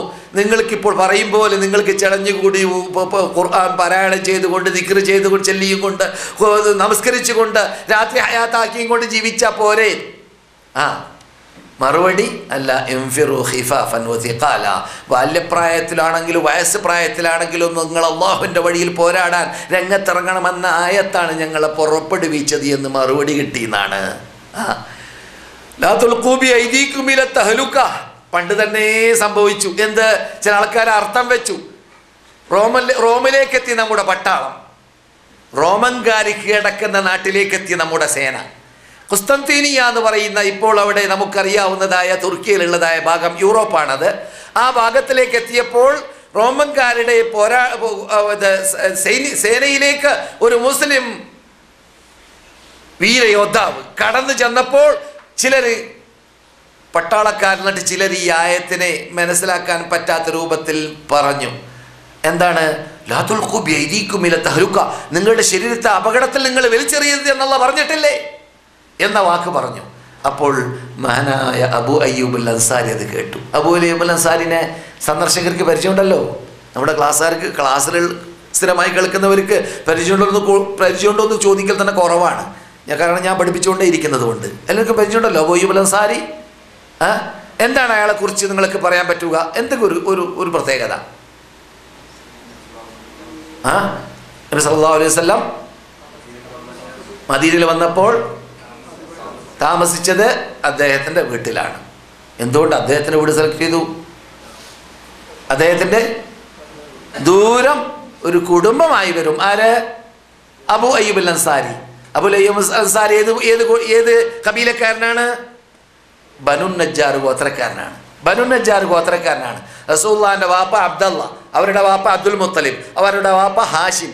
ഹാഷിം എന്ന മൂന്നാമത്തെ വാപ്പ ബിസിനസ്സുകാരനാണ്. ഷാമിലേക്ക്, ഡമസ്കസിലേക്ക്, ഗാസയിലേക്ക്, ഫലസ്തീനിലേക്കൊക്കെ ഇങ്ങനെ പോകുമ്പോൾ മദീന ടച്ചായിട്ടാണ് പോകാറുണ്ടായിരുന്നത്. അപ്പോൾ മദീനക്കാർ അദ്ദേഹത്തോട് പറഞ്ഞു, ഇവിടെയും കെട്ടിക്കൂടെ ഒരു പെണ്ണ്. അങ്ങനെ മൂപ്പര് ബനു നജ്ജാർ ഗോത്രക്കാരിൽ പെണ്ണ് കെട്ടി. ആ കെട്ടിയ പെണ്ണിലുണ്ടായ കുട്ടിയാണ് റസൂലുള്ളാഹിന്റെ വലിയാപ്പ. ആര്? അബ്ദുൽ മുത്തലിബ്. അയാളുടെ പേര് അബ്ദുൽ മുത്തലിബ് എന്നല്ല, സ്ഥാനപ്പേരാണ്. പേരെന്താണ്? ഷൈബത്തുൽ ഹംദ്. എന്താണ് റസൂലുള്ളാഹിന്റെ മൂത്താപ്പയുടെ വലിയാപ്പയുടെ പേര്? വാപ്പയുടെ പേര് ഷൈബത്തുൽ ഹംദി എന്നാണ്. അബ്ദുൽ മുത്തലിബ് എന്ന് സ്ഥാനപ്പേരാണ്. അതെങ്ങനെ കിട്ടിയെന്ന് അറിയാമോ? കഥ പറയാൻ സമയമില്ലല്ലോ. പറയണോ? വേണ്ടേ? കഥ അറിയാമോ? കഥ ഈ ബനു ഹാഷിം ഗോത്രക്കാർക്ക് മക്കയിൽ എന്തുണ്ട്? സംസമിന്റെ അധികാരമുണ്ട്. കാബത്തിന്റെ താക്കോലും സംസമിന്റെ അധികാരമൊക്കെയുള്ള കൂട്ടരാണ് ആര്? ബനു ഹാഷിം ഗോത്രക്കാർ. ഈ ഹാഷിമാണ് എന്ത് ചെയ്തത്? മദീനയിൽ വിട്ട് കല്യാണം കഴിച്ചത്. മൂപ്പര് ഗസയിൽ മരിച്ചു. എവിടെ മരിച്ചു? ഹാഷിം ഗസയിൽ മരിച്ചു. ഗസയിൽ ഹാഷിം മരിച്ചു. അവിടെയാണ് ഇതേ ഹാഷിമിന്റെ പേരക്കുട്ടിയായ നമ്മുടെ കേരളക്കാർക്ക് പരിചയമുള്ള ഇമാം മുഹമ്മദ് ബിൻ ഇദ്രീസ് ഷാഫി ജനിച്ചത്. അദ്ദേഹത്തിൻ്റെ നാട് മക്കയാണ്, പക്ഷെ ജനിച്ചത് ഗസയിലാണ്. ഗർഭിണിയായിരിക്കും ഷാമിലേക്ക് ഉമ്മ പോയപ്പോൾ, അതുകൊണ്ട് പ്രസവം നടന്നത് അവിടെയാണ്. ജീവിച്ചതും താമസിച്ചൊക്കെ ഷാഫി ഇമാം എവിടെയാണ്? മക്കയിലും അതിൻ്റെ പരിസരമായ കാട് പ്രദേശത്തിലുമാണ്. എന്തിനാണ്? അറബി ഭാഷ നന്നായി കൈകാര്യം ചെയ്യാനുള്ള കഴിവിന് വേണ്ടി അവരങ്ങനെ വിട്ടതായിരുന്നു. നമ്മുടെ വിഷയം നീളും. അങ്ങനെ ഹാഷിം എന്ന് പറയുന്ന മനുഷ്യൻ മദീനയിൽ കല്യാണം കഴിച്ച മനുഷ്യൻ എന്ത് ചെയ്തു? അവിടെ മരിച്ചു. അപ്പോൾ ഇവിടെ എന്തുണ്ട്? ഒരു കുട്ടിയുണ്ട്. കുട്ടിയുടെ പേരെന്താണ്? ഷൈബത്തുൽ ഹംദാണ്. ഷൈബത്തുൽ ഹംദി എന്ന കുട്ടിയുടെ വാപ്പ മരിച്ച വാർത്ത കേട്ടപ്പോൾ അവിടെ എന്തുണ്ട്? ഈ ഷൈബത്തുൽ ഹംദിന്റെ ജ്യേഷ്ഠൻ മുത്തലിബിന് സ്ഥാനം കിട്ടി. എന്ത് സ്ഥാനം? സംസമിന്റെ അധികാരം, കഅബയുടെ അധികാരം. അതൊക്കെ വലിയ വലിയ സ്ഥാനമാണ് അവിടുത്തെ സംബന്ധിച്ചിടത്തോളം. മനസ്സിലായില്ലേ? ഈ സ്ഥാനം കിട്ടിയത് കേട്ടപ്പോൾ അവിടുന്ന് കുടുംബക്കാർ പറഞ്ഞു, നിന്റെ സഹോദരൻ ഒരാളുണ്ടല്ലോ, നിന്റെ വാപ്പയുടെ മകൻ, നിന്റെ ഉമ്മയിലല്ലെങ്കിലും നിന്റെ വാപ്പയുടെ മകൻ മദീനയിലുണ്ടല്ലോ, ആ കുട്ടിയും കൂടി കൊണ്ടുവന്നിട്ട് കൂട്ടുകാരനാക്കിക്കൂടെ ഈ അഭിമാനത്തിൽ, ഈ അന്തസ്സിൽ, ഈ സ്റ്റാൻഡേർഡിൽ എന്ന് പറഞ്ഞപ്പോൾ അങ്ങനെ ആവട്ടെ എന്ന് വിചാരിച്ചിട്ട് മൂപ്പര് ഒട്ടകവുമായിട്ട് പുറപ്പെട്ടു. ആര്? മുത്തലിബ് എന്ന ഹാഷിമിന്റെ മൂത്ത മകൻ മദീനയിലേക്ക് ഒട്ടകവുമായി പുറപ്പെട്ടു. മദീനയിലേക്ക് വന്ന് ഈ കുട്ടിയെ, ഏത് കുട്ടിയെ? ഷൈബത്തുൽ ഹംദി എന്ന കുട്ടിയെ കൊണ്ടുപോകാൻ തീരുമാനിച്ചപ്പോൾ മൂപ്പര് തുനിയുന്നില്ല. എന്താണ്? മദീനയിൽ ജനിച്ച കുട്ടിയല്ലേ, നാടൊഴിവാക്കിയിട്ട് കുട്ടിപ്രായത്തിൽ പോകാൻ തുനിയില്ലല്ലോ. അപ്പോൾ എന്ത് ചെയ്തു? പിടിച്ചു കെട്ടി. എവിടെ? ഒട്ടകത്തിൽ പിടിച്ചു കെട്ടി. മക്കയിലേക്ക് എത്തുമ്പോൾ ഒട്ടകത്തിൽ പിടിച്ചു കെട്ടിയും കൊണ്ട് വരൽ സാധാരണ അറബികളുടെ പതിവനുസരിച്ചിട്ട് ആരെയാണ്? അടിമയാണ്. അതുകൊണ്ട് മക്കക്കാര് കണ്ട ഉടനെ പറഞ്ഞു, എന്ത്? അബ്ദുൽ മുത്തലിബ്, മുത്തലിബിന്റെ അടിമാതാണ്. എന്ത്? മുത്തലിബിന്റെ അടിമാതാവേരാണ് എന്ന്. പിന്നെ മൂപ്പരുടെ പേരെന്നെ എന്തായി മാറി? അബ്ദുൽ മുത്തലിബ് എന്നായി മാറി. മൂപ്പരുടെ യഥാർത്ഥ പേരെന്താണ്? ഷൈബത്തുൽ ഹംദ് എന്നാണ്. ഈ വൈകിയ വേളയിൽ ഇത് പറയുന്നത് കഥ പറയുമ്പോൾ ഉറക്കം പോകും, അതുകൊണ്ടാണ്. ഉറക്കം മാറിയല്ലോ.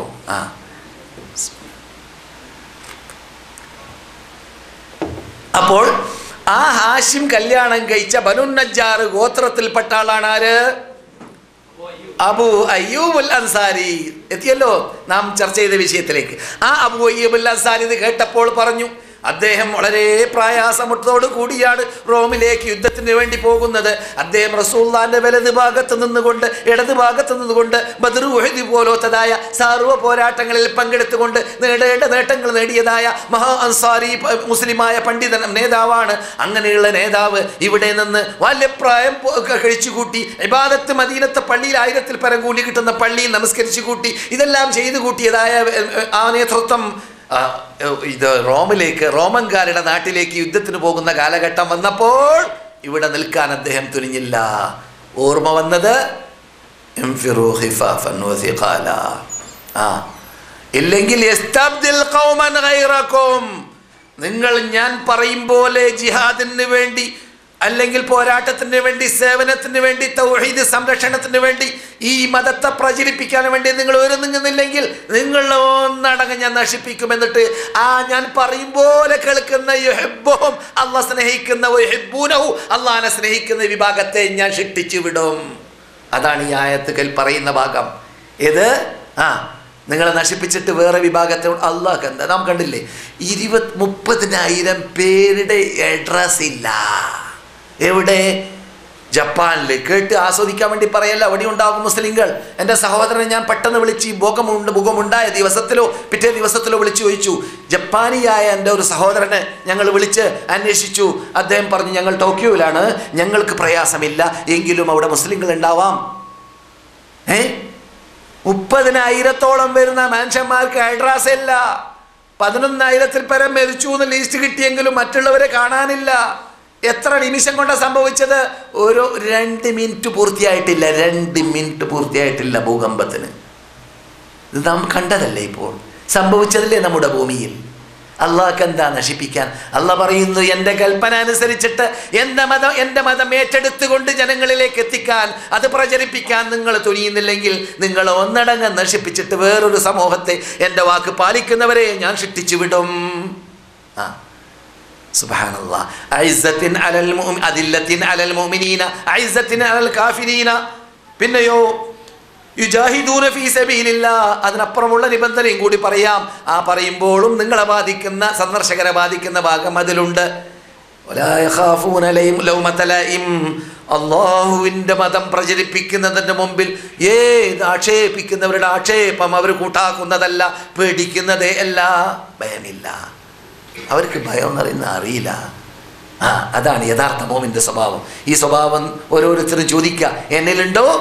നമുക്ക് ഒരാൾ നിസ്കാരത്തിൽ പഴക്കുന്ന കണ്ടാൽ പറയാൻ മടിയ. മുസ്ലിമിനോട് തൊട്ട് നിൽക്കുന്ന മുസ്ലിം പഴച്ചു, മൂപ്പർക്ക് ഇങ്ങനെ കണ്ണു തുറന്ന് മൂപ്പരോട് നോക്കിയിട്ട് അസ്സലാമു അലൈക്കും സഹോദര, നീ ഇന്ന തെറ്റ് ചെയ്തു പോയിട്ടുണ്ട്, അതുകൊണ്ട് ആ തെറ്റ് തിരുത്തണം എന്ന് പറയാൻ മടിയ.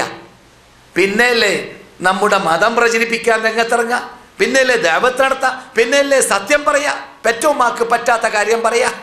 അതാണല്ലോ തൗഹീദ്. പെറ്റോമാക്ക് പറ്റാത്ത കാര്യം ഏതാണ്? തൗഹീദ്. അത് പറഞ്ഞ ഉമ്മ നമ്മളിട്ട് കൂറുമാറും. മുസ്അബ് ഇബ്നു ഉമൈറിന്റെ ഉമ്മ കൂറുമാറി. സഅദ് ഇബ്നു അബി വഖാസ് എന്ന സ്വർഗ്ഗത്തിലെ ടിക്കറ്റ് ഭൂമിയിൽ നിന്ന് കിട്ടിയ 10 ആളിൽ ഒരാളായ നമ്മുടെ നേതാവായ സഅദിന്റെ ഉമ്മയും പണ്ട് കൂറുമാറി. അതൊന്നും പുത്തനല്ല ഇസ്ലാമിനെ സംബന്ധിച്ചിടത്തോളം. ഉമ്മ, വാപ്പ, അബ്ദുറഹ്മാൻ ഇബ്നു ഔഫ്, അബൂബക്കർ സിദ്ദീഖിന്റെ കുടുംബം ആസകലം മുസ്ലിമായിട്ട് പോലും അബ്ദുറഹ്മാൻ ഇബ്നു ഔഫ് അല്ല, അബ്ദുറഹ്മാൻ ഇബ്നു അബൂബക്കർ സിദ്ദീഖ് മുസ്ലിമായില്ല. മക്കയിൽ ബദറിലോ അല്ലെങ്കിൽ ഉഹദിലോ അബൂബക്കർ അദ്ദേഹത്തിനെ വധിക്കാൻ വേണ്ടി തുനിഞ്ഞപ്പോൾ റസൂലുള്ളാഹി സ്വല്ലല്ലാഹു അലൈഹി വസല്ലമിന് ഒരു ശൈലിയുണ്ട്. അബൂബക്കർ രംഗത്തിറങ്ങുന്ന കണ്ടാൽ നിങ്ങൾ ബേജാറാക്കണ്ട ഞങ്ങളെ എന്ന് പറയും. എന്ന് പറഞ്ഞാൽ നിങ്ങൾ അപകടത്തിൽപ്പെട്ടാൽ ഞങ്ങൾക്ക് ബേജാറാണ് പറയും പോലെ, നിങ്ങൾ വേണ്ട ആ പരിപാടിയിലേക്ക് നിങ്ങൾ തുനിയണ്ട എന്ന് പറയും പോലെ ഈ വാളെടുത്ത് രംഗത്തിറങ്ങുന്നതൊക്കെ കാണുമ്പോൾ റസൂലുള്ളാഹി പേടിക്കല അബൂബക്കർ രംഗത്തിറങ്ങുന്ന കണ്ടാൽ. അങ്ങനെയുള്ള ആത്മീയ ഒരു സ്നേഹമാണ് അവരോട്. അത് ലോകം കണ്ടതിൻ്റെ ഫലം എന്താണ്? ഈ ആയത്തിൻ്റെ തുടക്കത്തിൽ അല്ലാഹു പറഞ്ഞതായ അവൻ്റെ മതത്തിൽ നിന്നിട്ട്, അള്ളാഹിൻ്റെ മതത്തിൽ നിന്നിട്ട് ആരെങ്കിലും മുർത്തദ്ദായി പോയാൽ അവരെക്കാളും നല്ലവരെ ഞാൻ കൊണ്ടുവരുമെന്ന് റസൂലുള്ളാഹിനോട് അല്ലാഹു പറഞ്ഞ, എന്നോടും നിങ്ങളോടും അല്ലാഹു പറഞ്ഞതായ മുർത്തദ്ദാവുക എന്നത് കണ്ട് പ്രയാസപ്പെട്ട വ്യക്തിത്വം ആരായിരുന്നു? എന്ത് സ്വീകരിക്കാനും എന്ത് ഉൾക്കൊള്ളാനും കരുത്തുള്ള, കഴിവുള്ള, ലോകത്തിലുള്ള മുസ്ലിങ്ങളുടെ ഈമാൻ മുഴുവനും തുലാസിന്റെ ഒരു തട്ടിലും അബൂബക്കറിന്റെ ഈമാൻ മറ്റൊരു തട്ടിലും വെച്ചാൽ അബൂബക്കറിന്റെ ഈമാനിന് നബിമാരല്ലാത്ത അബൂബക്കറിന്റെ ഈമാനിന് മുൻതൂക്കമുണ്ടാകുമെന്ന് നമുക്ക് നാം പഠിച്ചതായ അബൂബക്കറായിരുന്നു ലോകത്ത് ആദ്യമായിട്ട് മുർത്തദ്ദുകളെ കണ്ടത്. അങ്ങനെ അന്ന് മുർത്തദ്ദുകളോട് നേരിടാൻ അബൂബക്കർ ഉണ്ടായതുകൊണ്ട് രക്ഷപ്പെട്ടു. ഞാൻ കഴിഞ്ഞ വെള്ളിയാഴ്ച ക്ലാസ്സിൽ പറഞ്ഞതുപോലെ ഇന്ത്യക്കാരനൊരു പണ്ഡിതൻ്റെ ഒരു പുസ്തകം എഴുതിയിട്ടുണ്ട്. ആ പുസ്തകം നല്ലതാണ്, പണ്ഡിതനെ കുറിച്ചല്ല ചർച്ച. ആ പുസ്തകത്തിൻ്റെ തലക്കെട്ട് മുർത്തദ്ദുൻ ലാ അബൂബക്കർ ല എന്നാണ്. അബൂബക്കറില്ലാത്ത മുർത്തദ്ദുകളുടെ ലോകം അല്ലേ? അബൂബക്കറില്ലാത്ത മുർത്തദ്ദുകളുടെ ലോകം. ഇന്നത്തെ ലോകം അതാണ്. അതെ, 3 വക്തുകാരുണ്ട്, അവർക്ക് ഡിഷുണ്ട്, അവർക്ക് ദഅവത്തുണ്ട്, അവർക്ക് പള്ളിയുണ്ട്, അവർക്ക് ഓഫീസുണ്ട്, അത് കാലിക്കറ്റിലുണ്ട്, അത് പലയിടങ്ങളിലും വ്യാപകമായി കൊണ്ടേയിരിക്കുന്നുണ്ട്. ബഹുഭൂരിപക്ഷം 5 വക്തുകാരാണ് താനും. എന്നിട്ട് അവർക്കെതിരിൽ അവരെ നന്നാക്കിയെടുക്കാൻ രംഗത്തിറങ്ങുന്ന കാര്യത്തിൽ വേണ്ടതുപോലെ പ്രവർത്തിച്ചിട്ടില്ല. പ്രവർത്തിക്കുന്നുണ്ടായിരിക്കാം, ഞാനാരെ അവഗണിക്കല്ല. കേരളത്തിലുമുണ്ട് പണ്ഡിതന്മാർ, കേരളത്തിലുമുണ്ട് പ്രവർത്തകന്മാർ. പക്ഷെ അള്ളാഹ് ഉദ്ദേശിക്കുന്ന ശൈലിയിലായിട്ടില്ല എവിടെയും. അള്ളാഹ് ഉദ്ദേശിക്കുന്ന ശൈലിയിലാകുമ്പോൾ എന്താ സംഭവിക്കുക? മദീനയിലേതാ അന്തസ് വന്നു, അഭിമാനം വന്നു. 1000 കൊല്ലം നാം ഭരിച്ചു സൂര്യനസ്തമിക്കാത്ത സാമ്രാജ്യത്തെ. അല്ല എന്ന് പറയട്ടെ, സംഭവിച്ചതല്ലേ? സൂര്യനസ്തമിക്കാത്ത സാമ്രാജ്യത്തെ 1000 കൊല്ലം നാം ഭരിച്ചു. നമ്മുടെ 3-ാം നൂറ്റാണ്ടിലും 2-ാം നൂറ്റാണ്ടിലും ജീവിച്ച നേതാക്കൾ മേഘം കണ്ടാൽ പറയും മേഘത്തോട്, എന്താ അന്തസ്? അല്ലയോ മേഘമേ, നിനക്ക് ഇഷ്ടമുള്ള സ്ഥലത്ത് വെയ്തോ, നീ എവിടെ വെയ്താലും എൻ്റെ സാമ്രാജ്യത്തിൽ നിന്ന് പുറത്ത് വെയ്യാൻ പറ്റൂല, അതുകൊണ്ട് അതിൻ്റെ ഉൽപ്പന്നം എൻ്റെ ഖജനാവിലേക്ക് എത്തും, നീ എവിടെ വെയ്താലും വിരോധമില്ല എന്ന് പറയാനുള്ള ചങ്കൂറ്റവും ധൈര്യവും ഉണ്ടായ അന്തസ്സിൻ്റെ ജീവിതം ജീവിച്ച നേതാക്കളാണ് നമ്മുടെ നേതാക്കൾ. എൻ്റെ പാപ്പാക്കും ഉണ്ടായിരുന്നു ആന എന്ന് പറയുമ്പോൾ എനക്കുമുണ്ട് ഒരു ആനക്കുട്ടി എന്ന് പറയാനുള്ള ചങ്കൂറ്റം നമ്മളിൽ ഉണ്ടാവണം. അതാണ് പറഞ്ഞു വരുന്നത്. മദീന കാണുക എന്നതല്ല മുഖ്യം, മദീന ലോകത്തോട് ഓതുന്ന വിശാലമായ കഥകൾ പഠിച്ച് ജീവിതം മദീനീകരിക്കുക എന്നതാണ് മുഖ്യം. അതിന് അല്ലാഹു സന്ദർശകർക്ക് പ്രത്യേകിച്ചും എൻ്റെ ക്ലാസ് മെമ്പർമാർക്ക് പൊതുവിലും തൗഫീഖ് നൽകുമാറാകട്ടെ. അപ്പോൾ അള്ളാഹുവിനെ സ്നേഹിക്കുന്ന വിഭാഗം എന്ന് നാം ക്ലാസിൻ്റെ തുടക്കത്തിൽ പറഞ്ഞുകൊണ്ടേ വരുന്നതായ മഹബത്ത് ഇഅ്തിഖാദിൻ്റെ വിശ്വാസപരമായ ആദർശത്തിൻ്റെ ഹൃദയഭാഗമാണ്. അത് നമ്മുടെ ഇഖ്ലാസ് ക്ലിയർ ആവാൻ അനിവാര്യമാണ്. ഖുദൂഉ താം, പരിപൂർണമായ സമർപ്പണം, പരിപൂർണമായ ഖുദൂഉ, കീഴ്വണക്കം. പിന്നെയോ പരിപൂർണമായ മഹബത്ത്. ഈ മഹബത്ത് നേരെ വെബീർ എന്ന് കഴിഞ്ഞ ക്ലാസ്സിൽ പറഞ്ഞതാണ്. സന്ദർശകരെ പരിഗണിച്ചുകൊണ്ട് മടക്കി പറയുന്നു. എന്താണത്? ഇതിൽ ശിർക്കിൻ്റെ വശം വരുന്നുണ്ട്. എന്തിൽ? മഹബത്തിൽ. അത് അവിടെ പറഞ്ഞു, സൂറത്തുൽ ബഖറയിൽ പറഞ്ഞു. എന്താണത്?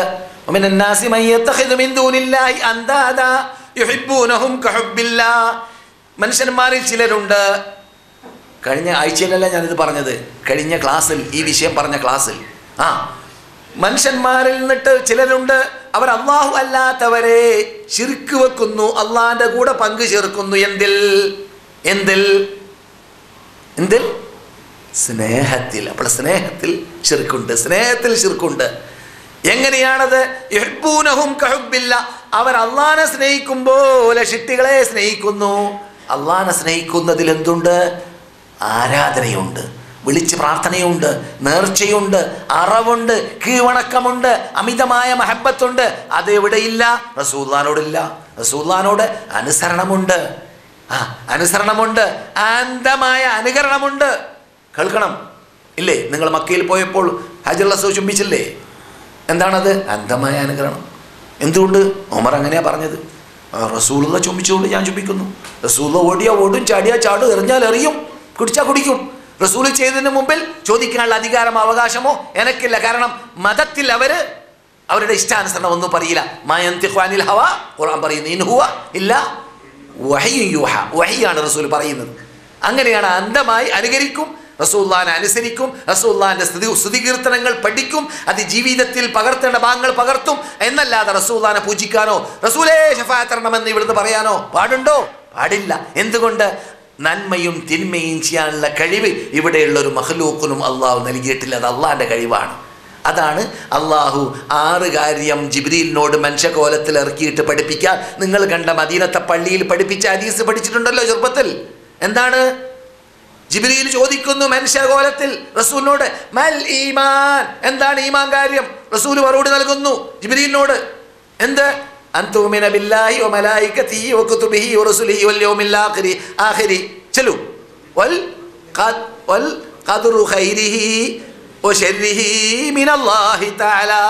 നന്മയും തിന്മയും അല്ലാഹുവിന്റെ ഭാഗത്തിൽ നിന്ന്. അല്ലാഹുവാണ് അതിൻ്റെ ഉറവിടം, നമ്മുടെ കയ്യിലല്ല. അതുകൊണ്ട് ഇബ്രാഹിമിനോട് പറഞ്ഞതായിട്ട് ഖുർആൻ റസൂലിനോട് നമ്മളോട് പറയാൻ വേണ്ടി പറയുന്നു. എന്ത്? ഇന്ന റബ്ബീ ഹുവ യുത്ഇമുനി വയസ്ഖീൻ, എനിക്ക് പാനീയം നൽകുന്നതും ഭക്ഷണം നൽകുന്നതും എൻ്റെ റബ്ബാണ്. വഇദാ മരിൽതു, എനിക്ക് രോഗം ബാധിച്ചാൽ ഫഹുവ യശ്ഫീൻ, എൻ്റെ രോഗം മാറ്റുന്നത് റബ്ബാണ്. പൂജാരിയല്ല, റബ്ബാണ് അയ്യപ്പനല്ല, റബ്ബാണ് ഖബറിൽ കിടക്കുന്ന ആളല്ല, റബ്ബാണ് നബിമാരല്ല, റബ്ബാണ് ഒലിമാരല്ല. അവർക്കൊന്നും അതിനുള്ള കഴിവത കൊടുത്തിട്ടില്ല. മാധ്യമമായിട്ട് അള്ളാഹ് ഉപയോഗിച്ച, അള്ളാഹ് പഠിപ്പിച്ച ശൈലിയിൽ ഡോക്ടറെ കാണാൻ പോകാം, അനുവദിച്ച ശൈലി അംഗീകരിക്കാം, മന്ത്രിക്കുകയും ചെയ്യാം ഖുർആനിലൂടെയും സുന്നത്തിലൂടെയും. അതെ, ടൈം അതിക്രമിച്ചു, ഞാൻ നിർത്താൻ പോവാണ്.